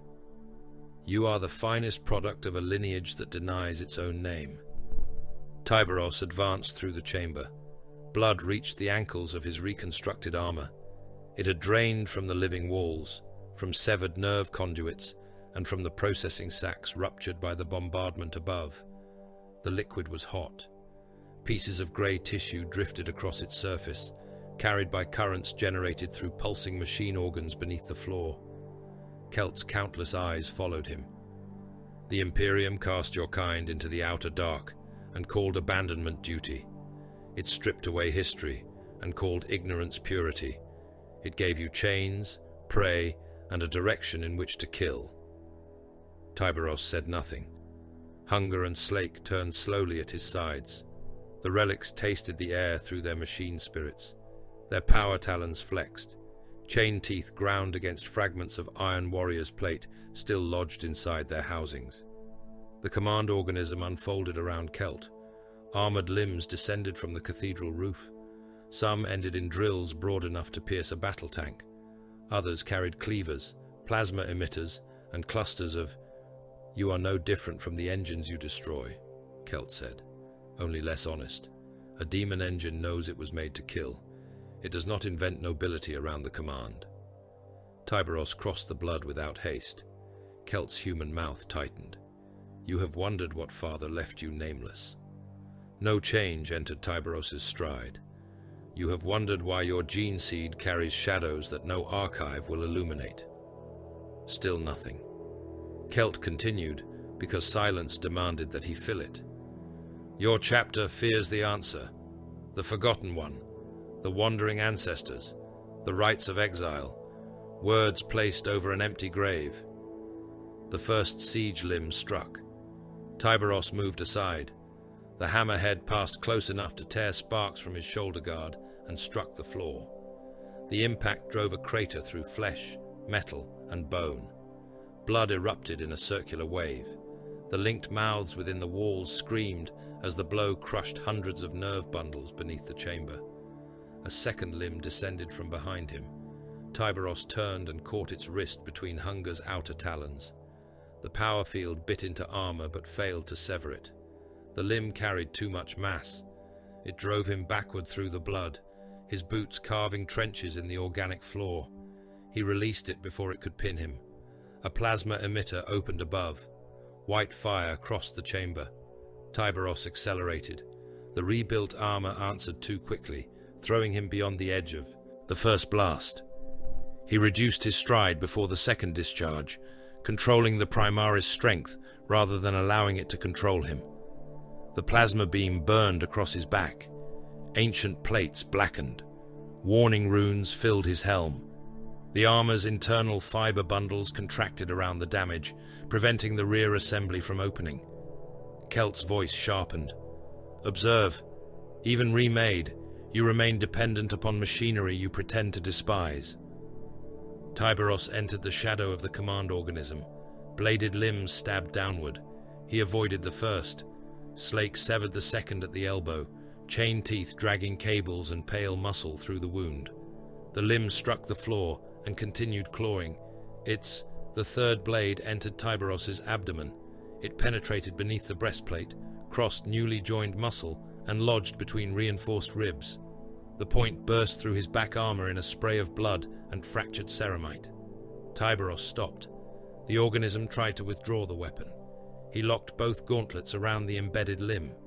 The blade tore through him as the larger machine pulled away.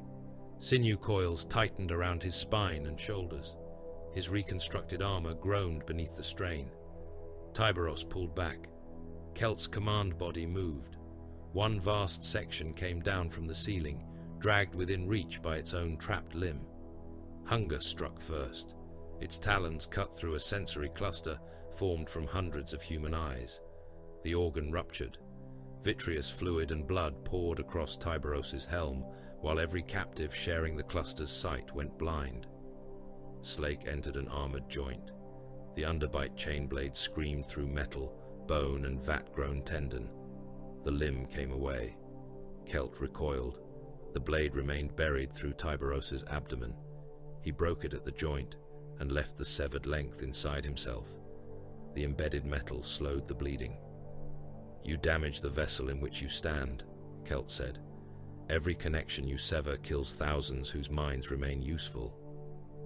Tyberos reached another sensory node. Hunger closed. The node burst. Across the Dominion engine, men wired into targeting matrices died as their borrowed sight vanished. Their final impulses traveled back into the core as pain, and the chamber walls convulsed around Tyberos. He dismantled Kelt without fury. Manipulator limbs were cut at their narrowest armored points. Power feeds were severed near convergence junctions, so the resulting overloads traveled deeper into the machine. Vocal clusters were destroyed only after they had revealed the location of hidden data conduits through their own defensive reactions. Each cut killed captives elsewhere. Thousands ceased breathing when Slake opened a respiratory control organ. Tens of thousands convulsed when hunger tore out a spinal command relay. Entire processing galleries went silent as Tyberos crushed the nerve thrones feeding them. Blood fell from the ceiling in curtains. Coolant geysered from ruptured arteries and boiled where it touched exposed reactor housings. Cogitator fluid mixed with liquefied brain matter until Tyberos waded knee-deep through the remains of the Dominion engine's living processors. His transformed body began to fail. The effort of tearing apart the command organism split tissue recently joined by the Magnificat. Sutures ruptured beneath his armor. The broken blade in his abdomen shifted against his secondary heart. His vision dimmed at the edges. One heartbeat came too soon. The next did not come at all. The Belisarian furnace ignited. Restorative compounds entered his bloodstream like molten metal. His hearts convulsed out of rhythm. The primary organ hammered against damaged ribs, while the secondary fluttered beneath the strain of the furnace. Tyberos dropped to one knee. Kelt saw weakness. Every surviving limb turned toward him. "You are not immortal." Tyberos rose. The blade inside him ground across bone. Blood filled one boot. He advanced. Far above the biological core, Baal Shah reached the final bridge. It crossed an abyss filled with processing vats and unfinished transhuman bodies. The span was narrow, its surface made from grated iron slick with condensed blood. Third company formed around him. 9 warriors remained. Cordy stood at Shah's right, carrying a captured bolt gun with 6 rounds left in its magazine. His armor had been opened across the ribs. Black carapace and muscle showed beneath strips of field dressing. Iron warriors emerged at the opposite end of the bridge. Corrupted constructs climbed from maintenance shafts below. They carried no weapons. Their half-grown hands ended in talons of exposed bone. A bronze revenant raised his chain axe. Bridge capacity permits 19 armored bodies before structural failure. Shah activated Reaper, then die before the count is reached. The Iron Warriors charged. The bridge disappeared beneath bodies. Reaper opened the first traitor through the shoulder. The axe crossed breastplate and ribs before lodging in the warrior's spine. Shah tore it free and struck again. Armor fragments entered the chain housing. The teeth slowed. A corrupted construct leapt upon Cordy's back. Its fingers entered beneath his shoulder guard and tore muscle from the joint. Cordy drove himself backward into the bridge rail, crushing the thing between ceramite and iron. The next construct bit into his gorget. He fired the last bolt round upward through its mouth. The skull burst. Shah killed until Reaper clogged. Transhuman organs wound around the axle. Shattered ceramite teeth locked between the weapon's moving blades. The motor whined and died. He reversed the axe. The haft crushed an Iron Warrior's faceplate. A second blow drove the helm into the skull beneath. A third broke the neck and sent the body over the edge. The blood vapor thickened. The blindness entered Shah's sight. Cordy spoke through the squad channel. Distance to core aperture, 112 paces. Third company strength, 7. Enemy armored strength, 14. Bridge integrity, 61%. Shah struck another traitor with the dead chain axe. Facts cut through hunger. Distance, strength, purpose. He held the passage. Within the Nicors Librarius, reality broke. The warp gate above Diamantus opened into an eye of fire. Demonic shapes pressed through it, their limbs formed from hatred and molten brass. The dead astropaths nailed to the chamber walls screamed until their jaws dislocated. Kari stood at the center of the warding circle. His armor burned. Psychic current traveled through him and entered the Dominion engine's scrap code network. Every corrupted system became a conduit for the power of Diamantus's death. Takahurangi stood behind him with both hands upon his staff. "Deeper," the pale nomad said. Kari's eyes burned white. "The gate is feeding upon the world. Then give it the world." Another cyclonic warhead struck Diamantus. The Forge planet's crust split across an entire hemisphere. Mantle fire surged into the buried regulators. Billions of deaths entered the warp as one vast wound. T redirected them. The psychic shock passed through Kari. His armor systems burned out at once. Lumen lenses exploded. Neural interfaces fused to the flesh beneath his hood. Kari screamed as white light erased his sight. He remained standing. T drove the staff into the deck. The force of the dying world entered Kelt's connection to the Forge of Souls. The link ruptured. Across the warp gate, demonic faces twisted in fury. The opening collapsed inward, severing claws, horns, and chains caught between realities. Warp-born flesh fell across the skies of Diamantus as burning rain. Kari dropped to his knees, blind. Te remained upright long enough to feel the final conduit break.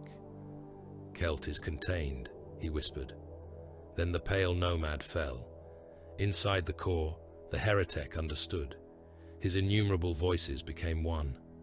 "No." The command organism shuddered as the road to the Forge of Souls vanished. Reactor systems failed. The living walls began dying around him. Tyberos reached the central data vault. It hung beneath Kelt's withered body, protected by translucent armor and rings of rotating cogitator seals. Human faces moved within the dark fluid inside. Not images, minds, fragments of billions, workers, priests, Skitarii, commanders, men whose nervous systems had been processed into thought matter and bound to the Dominion engine. Kelt's voice weakened. "Preserve it." Tyberos looked into the vault. Some minds were no more than pain reflexes repeating without end. Others retained memory. He saw men remembering names, men reciting machine prayers, men trying to locate bodies that had been destroyed months before. Some understood what had happened to them. A fraction might be separated. A smaller fraction might survive. "The archive contains the knowledge of a world," Kelt said. "Production rights, archaeotech schematics, crusade records, genetic discoveries, billions of minds preserved beyond flesh." Tyberos studied the access conduits. One surviving scrap code fragment could spread from the vault. One fragment could rebuild Kelt. "Take the data," the Heretek pleaded. "Your chapter hungers for what lies within. Armor, weapons, gene seed, answers concerning your blood." Tyberos raised hunger. Kelt's human mouth opened. "You would destroy your own history." Hunger struck the vault. The first blow cracked the translucent armor. Slake followed. The second opened it. Black fluid erupted across Tyberos. Human faces appeared within the spill, mouths forming silent words before the liquid reached the floor. Tyberos drove both gauntlets into the core. Power talons closed around its center. The data vault collapsed. Billions of captive fragments vanished into nothing. Kelt screamed through every mouth remaining in the engine. Tyberos turned toward him. The command organism attempted to pull the Heretek's body deeper into itself. Cables tightened. Armor plates closed around the withered form. Too slowly.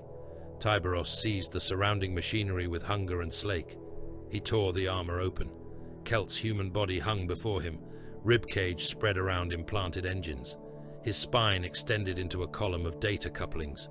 The skull had been opened from the rear, exposing a brain threaded with silver wires.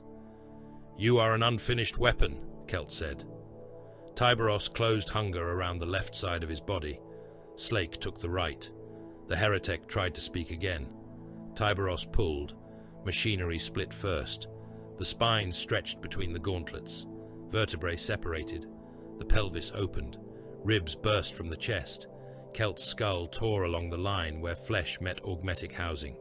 The two halves came apart. Organs and cables hung between them. Tyberos brought both gauntlets together around the exposed brain. Hunger and Slake closed. Bone fragments, neural wire and grey matter sprayed across his breastplate.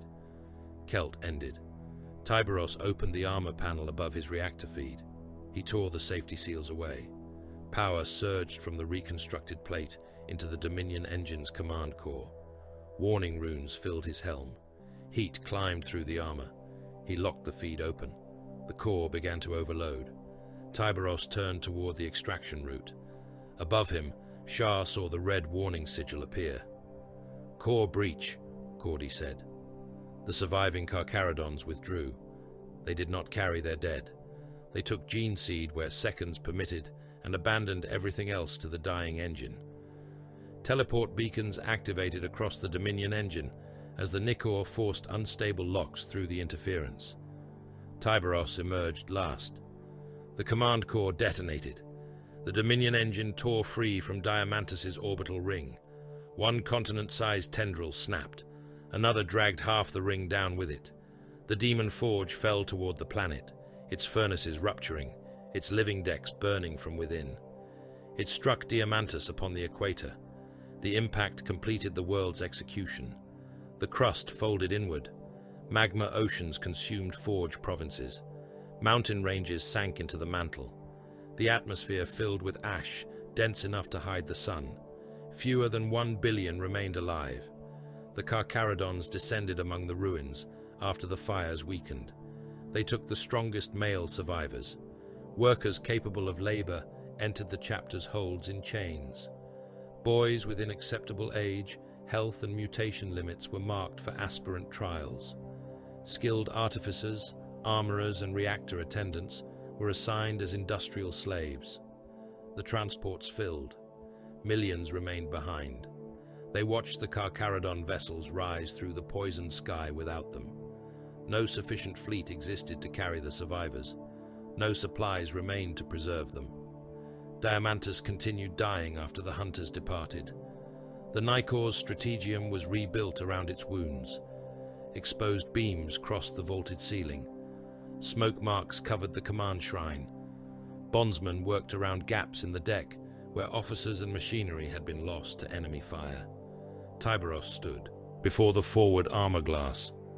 His reconstructed plate remained scarred from the Dominion engine. Hunger and Slake were wet with the blood of the last dead, processed from their teeth. Beneath his breastplate, the Belisarian furnace beat beside his hearts. Shah approached. His left hand had been bound in iron splints. Reaper hung inactive across his back. Shade Lord. Tyberos watched the void. Does the Rubicon stand completed? A distress transmission entered the strategium. The signal came from beyond the Ghoul stars. Broken High Gothic repeated through static, followed by coordinates, and the sound of men screaming beneath weapons that did not register within the Imperial archives. Tyberos studied the coordinates. The silence lengthened. Set course.